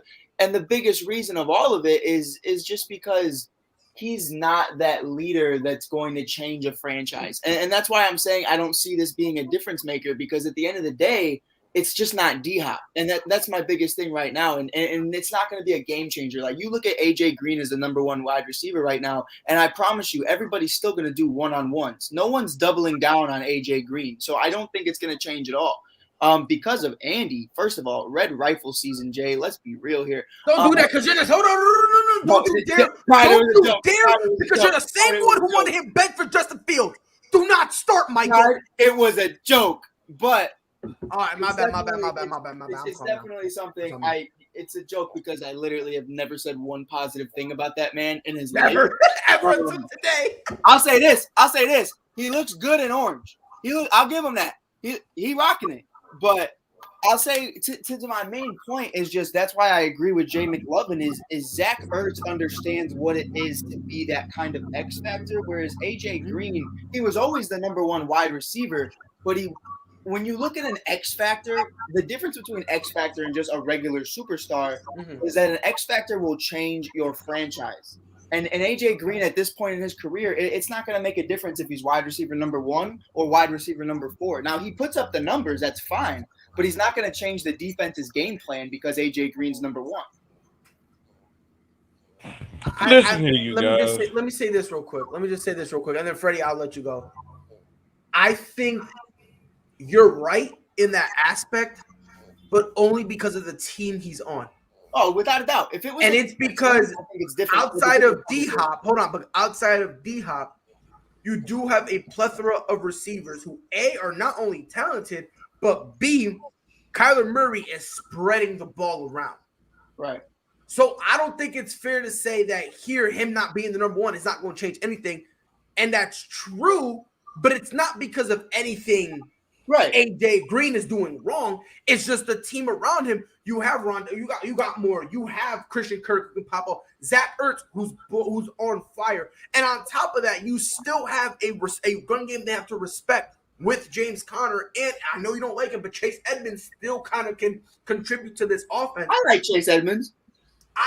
To me, I don't. Maybe it's just me, but I don't. You're right, but it's not because AJ Green's doing anything wrong. No, I yeah, think they have a hell of a team all around built. So it's kind of like it doesn't really. It's like D-Hop, and it doesn't matter who's 2 through 4. We have to respect all of them. Go ahead, Freddie. You're muted, Freddie. Come on, boss. Listen, his whole life is muted. Listen here. If I'm the Arizona Cardinals, I'm very, very afraid that I lost D-Hop. Just because, Mr. Dustin, he's kind of touched on it. Man, if they start losing football games and they start losing seeding, they don't get that home field advantage. Hey, they are a warm-natured team. You don't want them going where it's cold temperature, where it's snowing.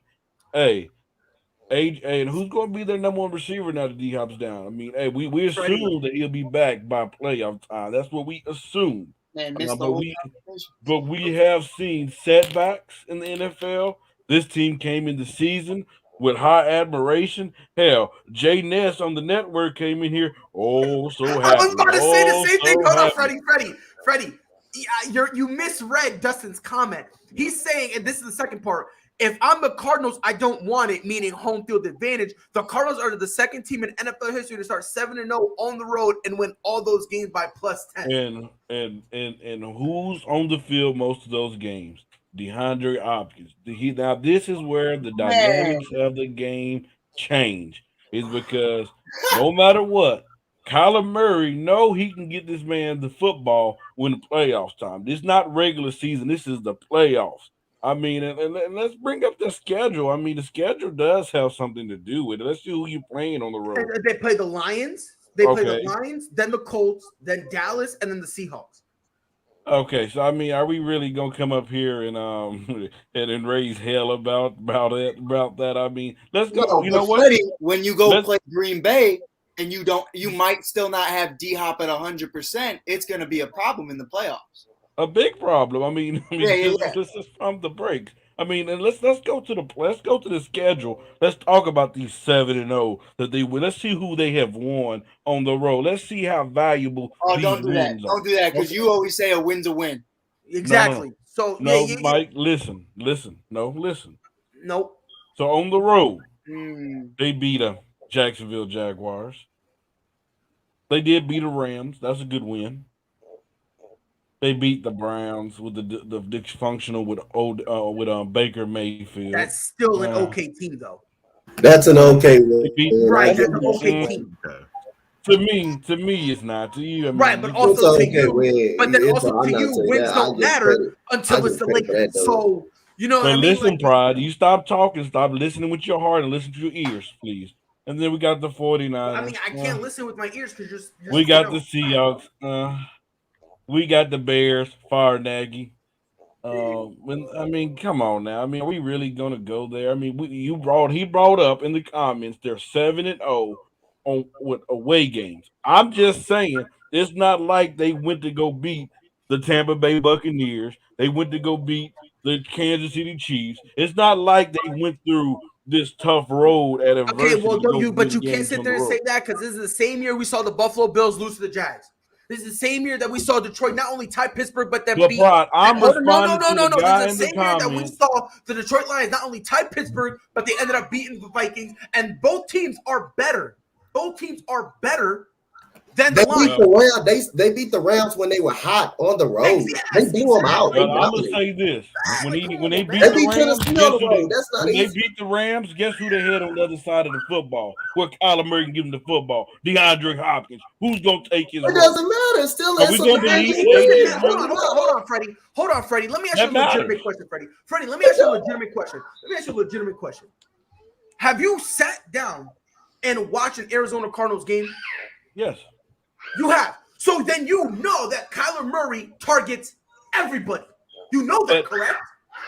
But Pride, at the end of the day, when it's the playoffs, when you need to go down the field, hell, damn with it. I'm going to my best receiver. You know that. You've been watching football. I mean, stop. Don't act like you knew to this. Hold on. You know when you had Randy Moss, when you had Gronk down there in New England, But this is you where know you're where Brady was going most of the time with the football. Again, that's where you messed up. That's where you messed up. That's when you messed up because you're not going to bring up the Patriots. Because, yes, we love Gronk, but stop acting like we ain't hit Amendola for some clutch shit. Don't act like we ignored. Hold on.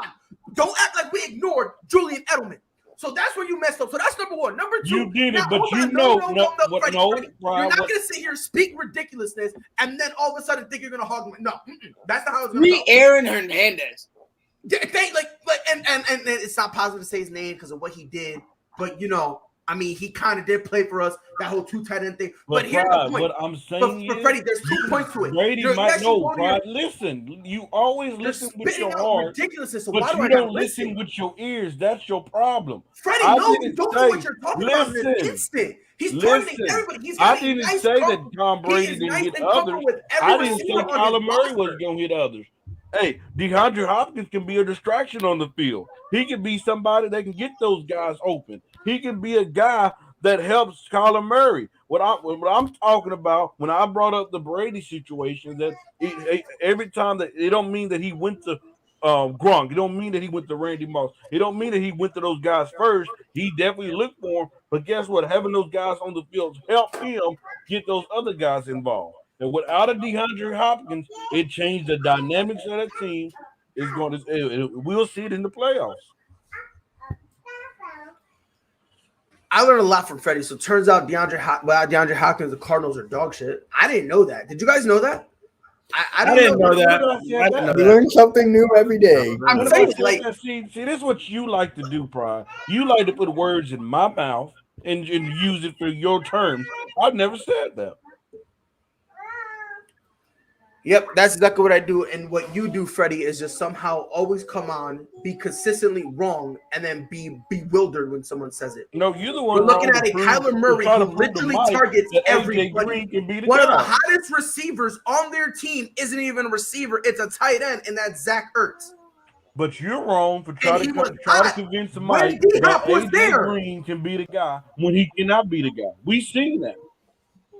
See and what? I agree with Mike that there is a reason why this man have not. He's not the full problem, but it is a problem. I'm gonna lose. Nah, bro.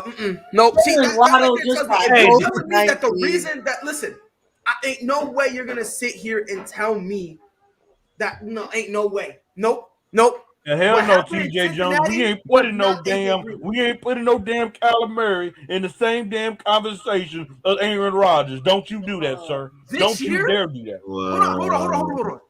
But this year, Kyler Murray is playing like a top 5 quarterback. He is not in the conversation of that bad man. We ain't gonna do that. Trey, do me a favor, Trey. I want you to let me know if I'm bugging. You bugging. But I believe this year it is fair to put Kyler Murray in the same conversation as Aaron Rodgers. I'm talking about this year, the way he's been playing. Am I out of pocket, Trey? So I would say before he went down for that injury, he definitely was. He was in the talks about being a MVP candidate, while the Cardinals was the number 1 team in the NFL. The jury is out currently. In my opinion, the jury's out now that he's coming back off the injury. He basically played 1 game since the injury, or 2, or a case like that, in which they're 1-1. So I think is out. But he was in that conversation before he went down, before the injury. And let's not forget the debacle that happened down in New Orleans. Let's not just sweep it under the rug like it never happened. Hey, what happened? It happened. What happened on Thanksgiving? New Orleans exists. What happened on Thanksgiving? The people of New Orleans want their respect. And they want their respect. Wrapped around his head. So, D-Hop being out. Trey, you said it earlier. This is really more of a precautionary thing. They're just really, they want to save him in terms of, they just want to save him in terms of the playoffs, and they want to make sure he's fine, all that good stuff. I will say this. I think they'll be fine. If there's a setback, there's a setback. We'll cross that bridge when we get there. But I believe this team is good enough to make some noise without D-Hop. Granted, let's see what happens. Let's see where it goes from there. What a time to be alive. But before we move on from the NFL, let's take a quick look at the entire playoff thing. And let me actually pull this up for you, fine gentlemen.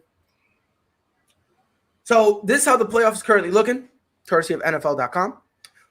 In the AFC, Patriots are 1, Tennessee Titans 2, Chiefs 3, Ravens 4, Chargers 5, Colts 6, Bills 7. Over on the NFC, Packers 1, Buccaneers 2, Cardinals 3, Cowboys 4, Rams 5, Niners 6, Washington 7. Let's start with the AFC.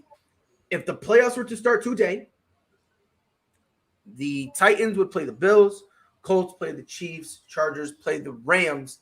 Of all those games, Freddie, let me start with you. Which would be the best game? Which one again? I'm sorry. Say again. Hold on, I'm looking at it real quick. Let me pull it up. Yeah, AFC. All right, AFC.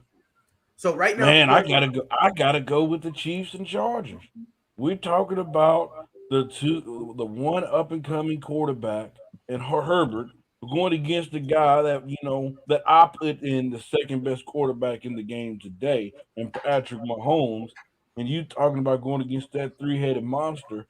I mean, especially if it's in LA.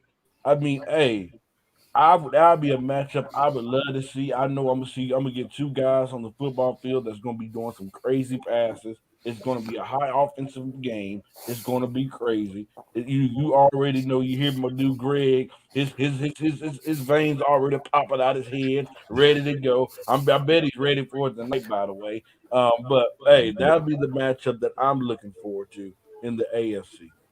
Mike, do you agree, or is there another AFC matchup that kind of makes you feel a little good? Pride, I'm not gonna lie. I was on the phone with my girl. I have no idea what you just said. Greg, Chiefs Chargers. Do you agree with Freddie? Hey, that's cold. That would be a good that would be a great playoff matchup. If it's at Arrowhead, then I definitely love my chances in that one. So that would be definitely a great matchup.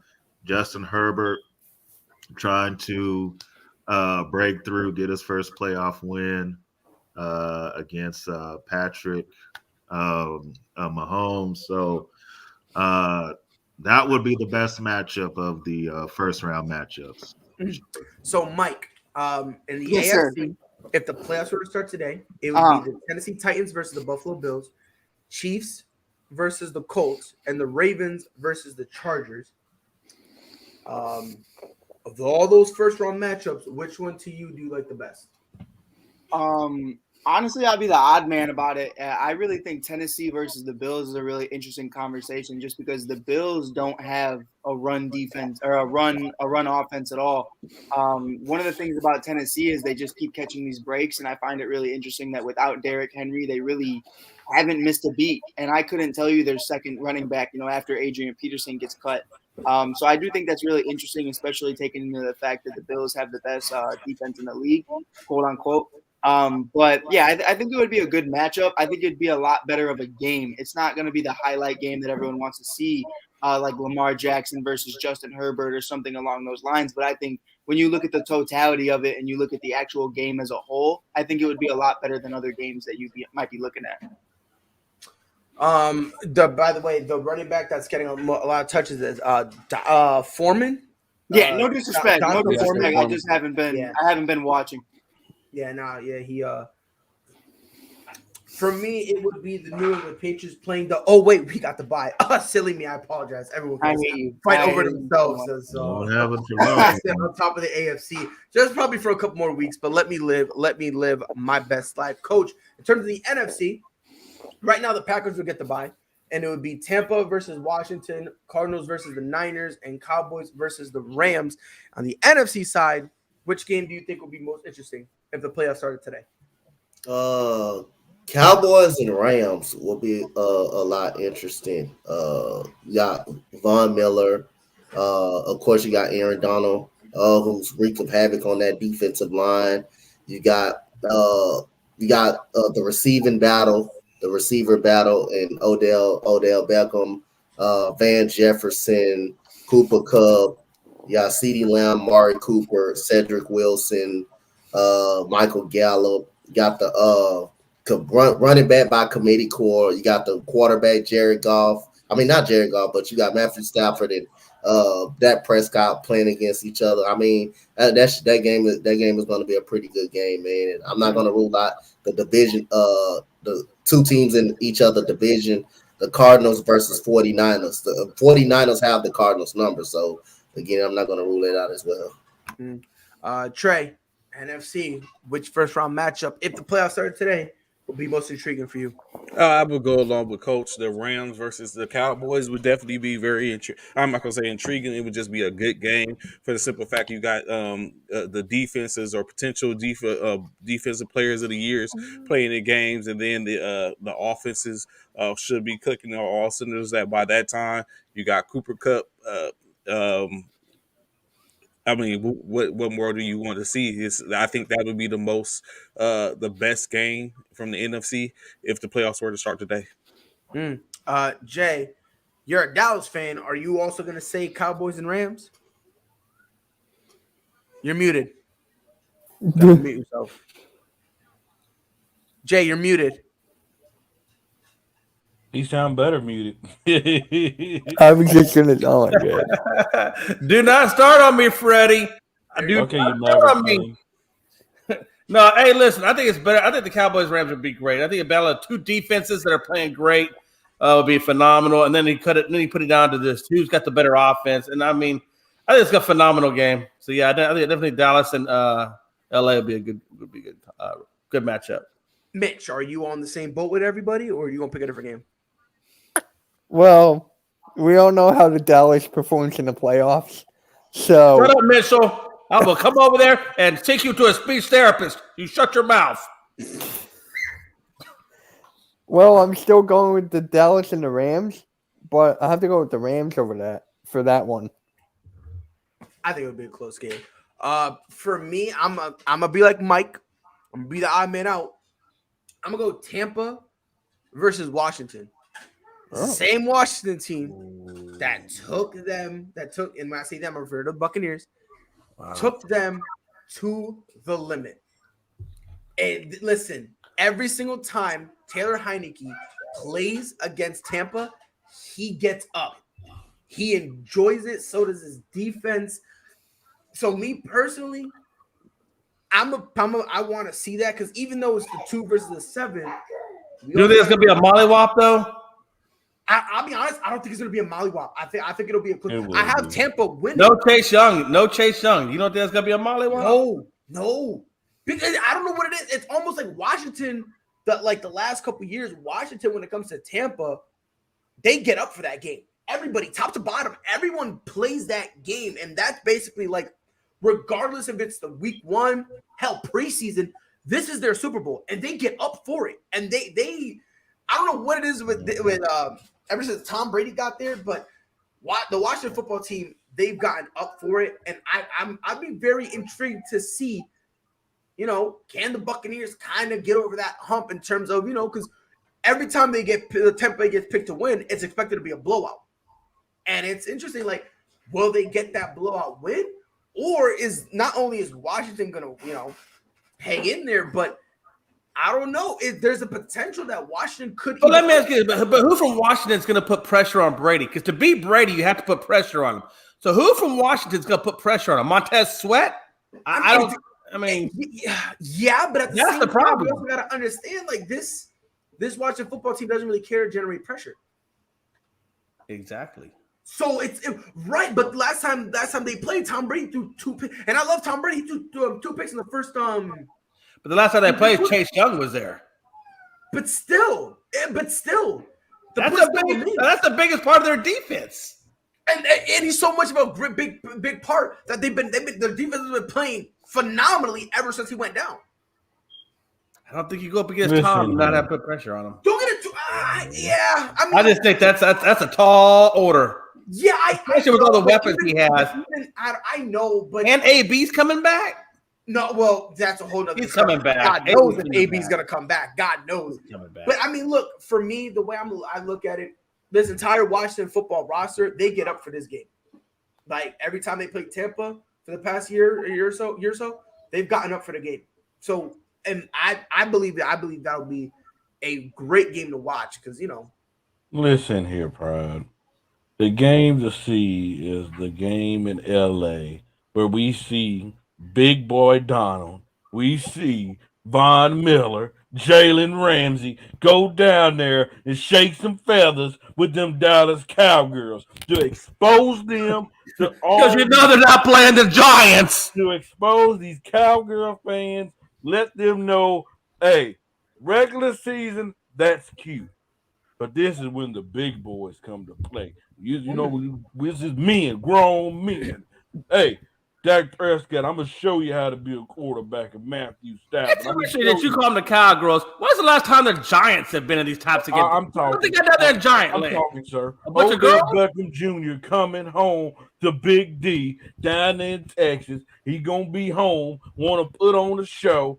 Hey, it might even be a blowout. It won't even be close because Dallas offense, you heard Jerry Jones, his quarterback is struggling. That's getting paid $75 million this year. And that's the problem. Defense looks I'm better. holding on to that but it receipt. won't stop it. I'm holding on to that receipt. That's good. That's a good one. You hold on to it. Hey, when it comes to the Cowboys in the playoffs, I'll never go wrong. Not in the last 27 years. Last conversation of the morning. The traitorous Judas has struck again. Have we talked NBA? I feel, and am I done? Was I done, Freddie? No, right? Okay then.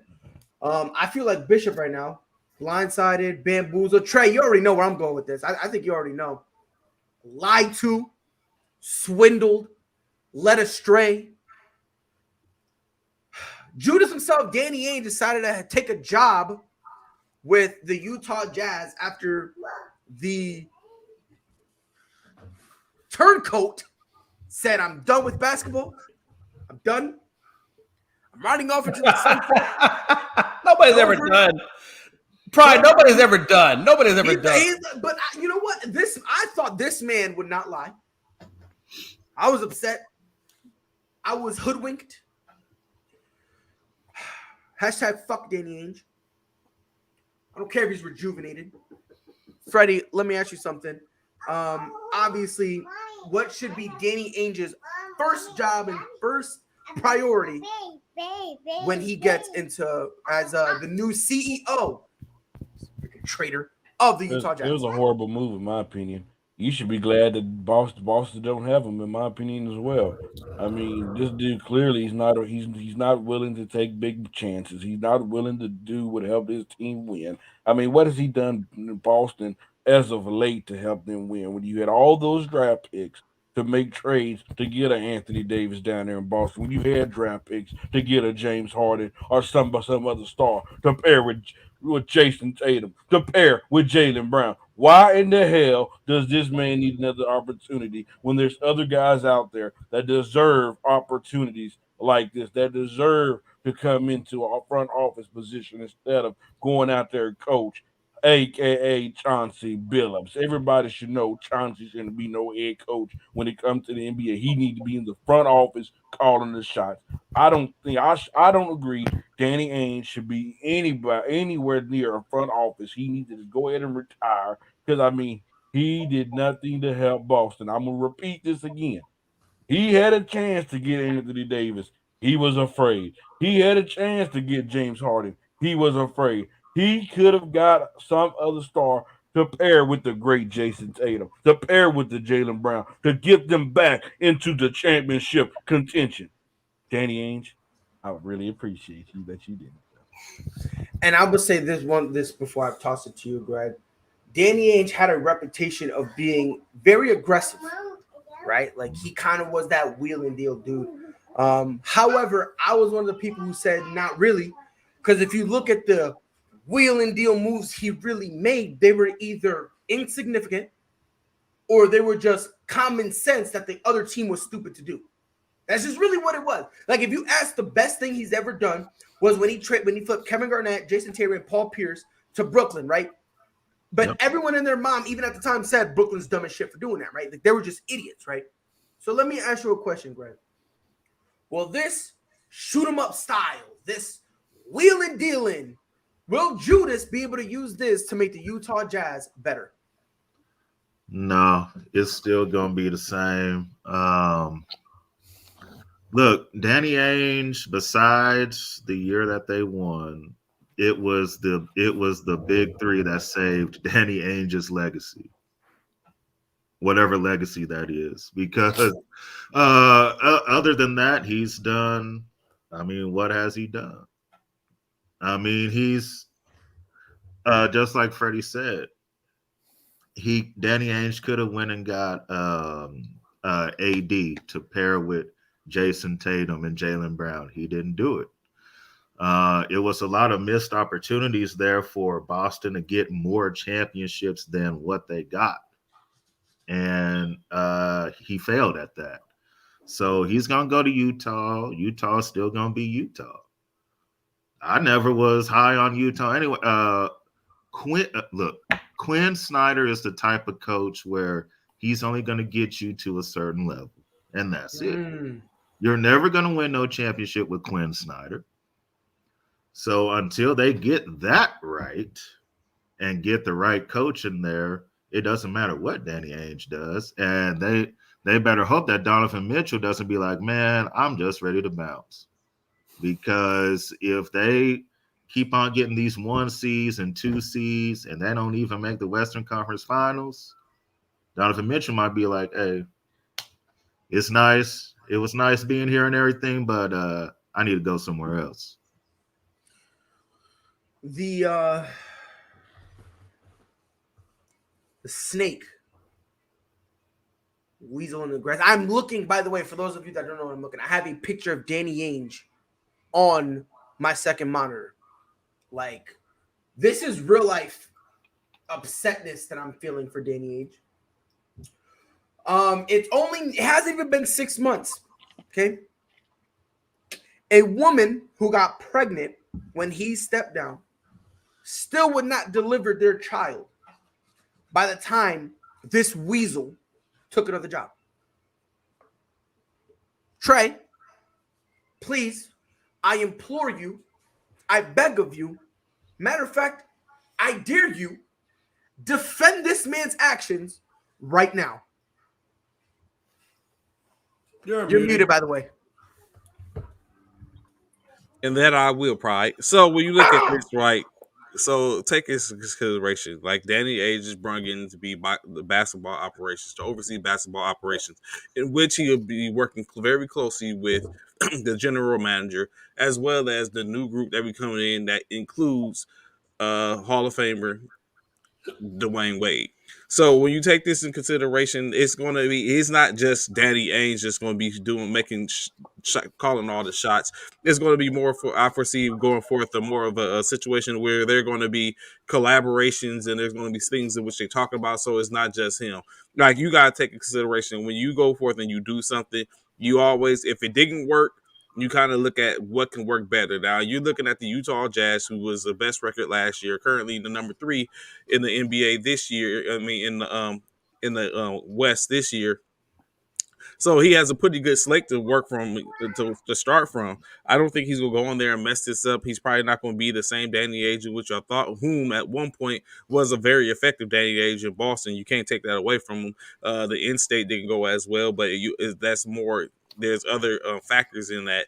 But at the end of the day, I think he deserves an opportunity. It's unfortunate he left Boston to go get this opportunity. But at some point, just like Max Kerriman and Stephen A., the relationship gets kind of stale. There's no ill will towards one another. It's just like it's stale, and it needs to be refreshed. And so this is his refreshment.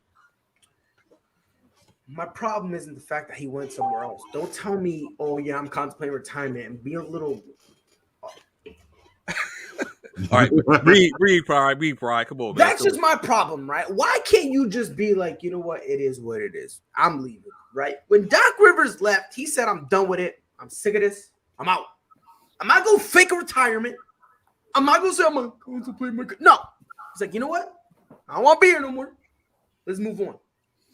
Don't tell me, oh, man, I want to go home and spend time with my family. You like, don't cry and tell me that. Then 6 months later, you go to a team that you're not any closer of getting any type of championship. You're not any closer. Dare I say, I think you're a step back. Because at least with the Celtics, look, bro, this ain't our year. With the Jazz, you have to lie to yourself constantly and say, this is it. This is it. This is it. So dare I say, working with the Jazz, that's more detrimental. But so think about it like this, probably first and foremost, every person reserves the right to change their mind, correct? I believe that tenfold. So in this case, I don't think Boston was offering him a governor's position, nor were they offer an alternate governor position, nor were they offering him CEO. Like, you know what I'm saying? So he didn't want it. He didn't want it. People, well, like again, he probably was like, "This is I played here." Like, you know what I'm saying? Like, I'm ready to go. And now the offer that was given to him by Utah, he probably seen it as a little more beneficial in many more than ways than one, and went ahead, did a private conference with his family and decided, like, this is where I'm going. I mean, it's just like a breakup. And it's even worse because this Judas Iscariot, this turncoat, in his playing career left us to go to the West. And he does the same thing in his executive career. Judas Iscariot, fool me, you have not. West Coast is the best coast. Yeah. I'm not doing that. Jay, I have a right. All right. I need somebody on this goddamn panel to defend me. All right. I'm sensitive. This bothers me. I cried when I saw this news yesterday because I felt lied to by a man that I called Grandpa. He knows nothing about me. I called him Grandpa. Jay, am I allowed to feel this way? Am I wrong for feeling betrayed by the man I shall now refer to as Judas Iscariot? You know, here's the deal, man. You're supposed to be bleeding green. You played with Larry Bird. You played with all those guys back in the day. You're supposed to be one of the true loyalists. Like, you don't see Magic Johnson going somewhere. Magic Johnson stays in LA. Because he owns half of LA. I was about to say, Jay, that's a back. He owns half of LA. He really owns part of the team.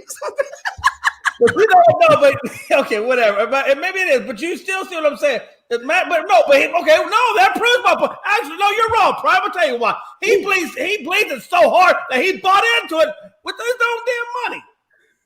So, kind of. Magic was never going to go anywhere. Magic was never going to go anywhere.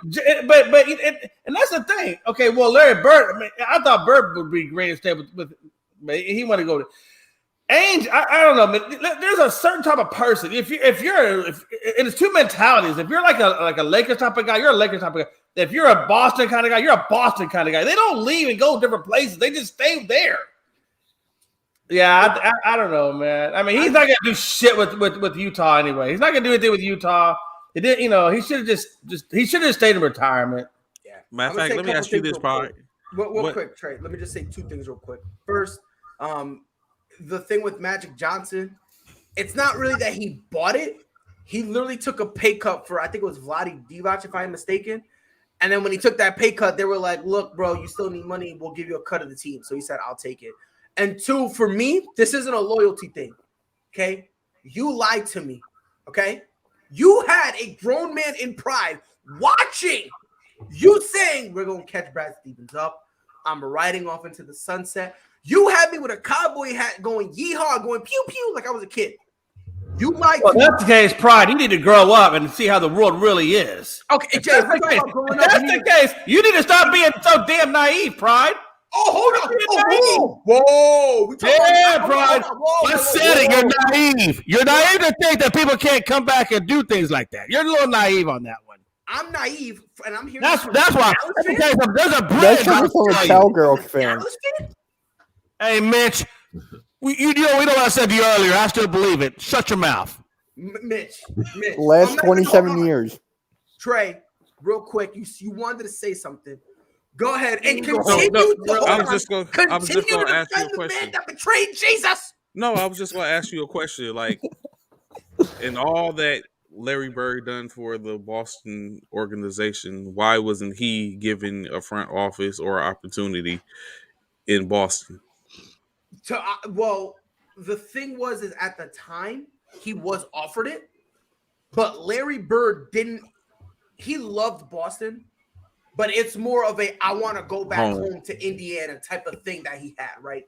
And he told us that, right? Larry Bird looked us in the face and said, "You know what? I love Boston. You guys got a special part in my heart, but there's no place like home. There's no place like home. There's no place like home."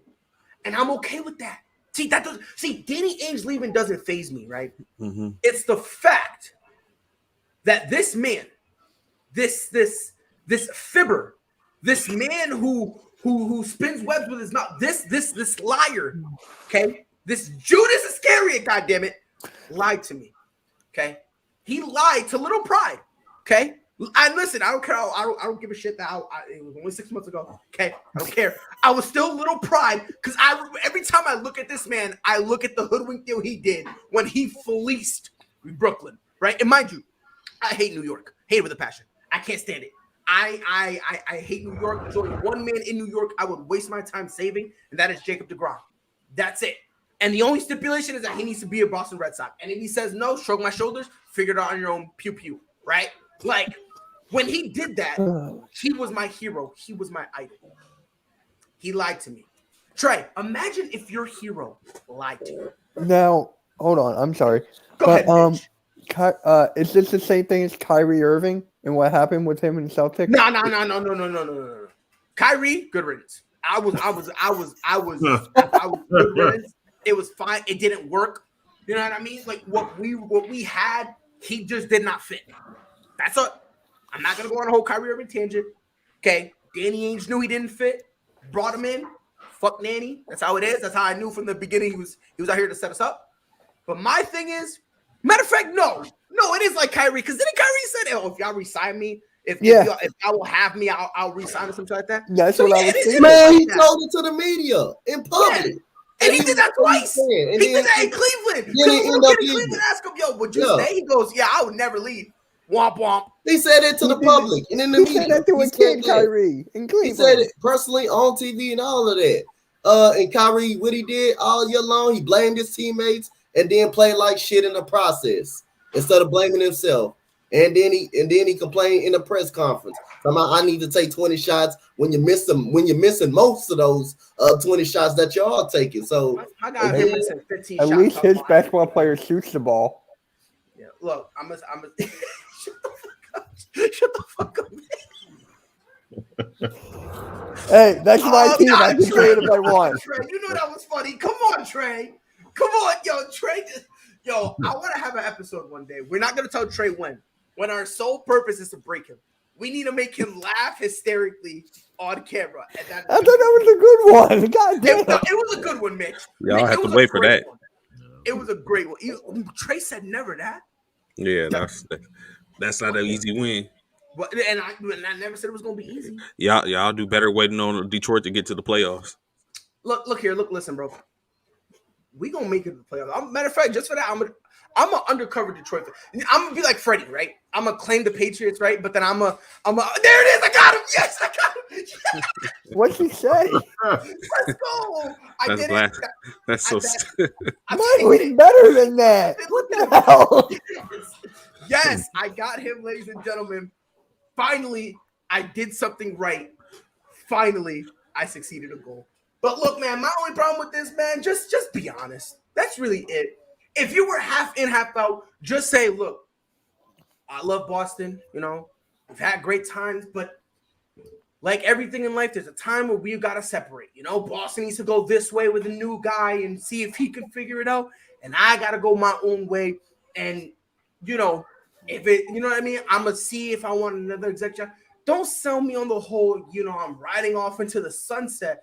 And then take a job where, let's be honest, bro, if you're going to take a job, at least go take a job with Brooklyn or something like that. a place that you'll actually get to the finals. Like Utah's not making it out of the second round, so it's like, you know, They need one more piece. They need one more. They need one. I think they need 2 more pieces. I'm not sold on Rudy Gobert. I can agree to that. I'm not sold on Rudy Gobert. I think it's Donovan Mitchell. Rudy Gobert defensively, don't get it twisted, he's solid, but outside of a pick and roll, the dude is literally useless. Yeah, literally just like what we had to do with number 25. It's the same exact thing. It's 4 and 5. Don't do that. Hey, now he's reducing number 25 now? That's how we Hey, we're doing the same thing with Thibault now. Thibault's not making any sense. He's from Skip Bayless, but he's talking about Kawhi, talking about, number 2. Like, so this is what Philly, it's come down to Philly. I've been saying that for years. Wow. But all I'm saying, and after that, I'm going to close it out with this. Danny Ainge, good luck. I give it 3 years before all of a sudden it's hard and he quits. Not everyone can handle being part of a illustrious franchise. This has been ASAP in the morning. Thank you for allowing me to vet because Pride was very upset. I got Trey to laugh a good one, so at the end of the day, that kind of balances it out. Mine was good. But it was, and he was just being spiteful, right? He was being spiteful. I'm pretty sure one day he disagreed with him, and he's like, "Fuck it, I'm not laughing." Okay. It has been your boy Pride. Greg, you got any final words, my guy? Hey, another great episode, guys.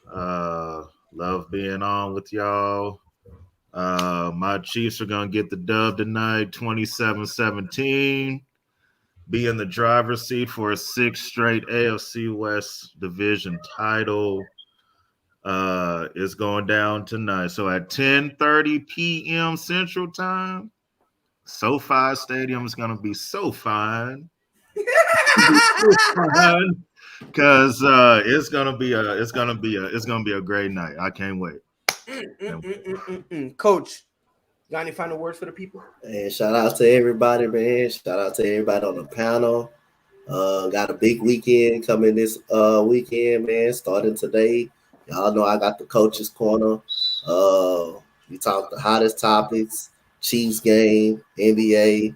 Then me and Jay start our first show Sunday at 7:00, H-Town show. We talk about all Rockets, all Astros. We're gonna have fun doing that. You know, our Rockets forgot they had a basketball game last night against Cleveland, but we'll talk about that, you know, when we get out, when we start Sunday. But yep, shout out to everybody, man, that was in the chat, that commented, and shout out to the panel, man. I saw that game a little bit. Literally 3 Rockets got dunked on by one dude in a single play. Funniest thing. And that literally summed up that game. Other guy action. Oh my, bro! It literally. Oh my god! It was. And flexed on them. Yeah, honestly, bro. Like, imagine dunking on 3 dudes and then flexing. Like, at this point, we gotta fight. Like, us 3, we're jumping you. Like, cause ain't no way you're gonna disrespect me like that and think it's gonna be sweet. Trey, any final words? Hey, just once again, appreciate everyone coming out. God bless. Enjoy your afternoon. Jay, start screaming at the top of your lungs how this is Dallas's year. Number 1, it is Dallas's year. So say it with your damn chest when you say Dallas. Number 1, Mitch Kosky. Stop saying Cowgirls. You're being like everybody else. If you're gonna disrespect the Cowboys, at least come up with something different. Be it yourself. Be original. Just be fucking original. Like everything else, like, be fucking original. So come up with something different. Don't just take the easy route. Hey, by the way, H-Town, I'll be there. I'm coming home 21st, 29th of December. Dante, let's get together. Let's have some beers, man, and let's have a good time. Let's get it together, man. I'm on Southwest. I'll be there on the 21st. I'm going to find Dante. We're going to have some beers, and we're going to curse Klosky with his non-original bullshit. Free Mitch. That's it. I thought he was about to get the whole itinerary for a second. 100% free Mitch. Speaking of Mitch, final words. And by the way, Mitch, just say Ben Simmons. I said it too many times already. God damn. I said it too many times.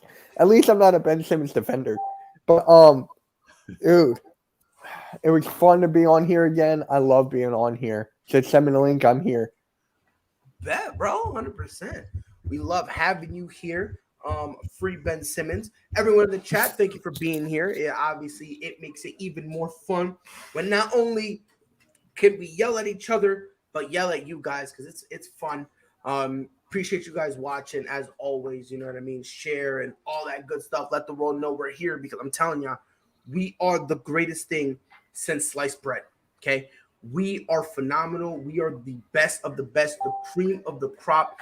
God damn it, we are the New England Patriots. So please enjoy the greatness that we are. There's been your boy Pride on behalf of Coach Dante, Greg, Mitch, Trey, Jay McLovin, and Fredward, who was here for a whole minute. We'll be back here tomorrow morning, 10 Eastern, 9 Central. We'll see you on the next one. Be safe. All sports, all plays. Yeah.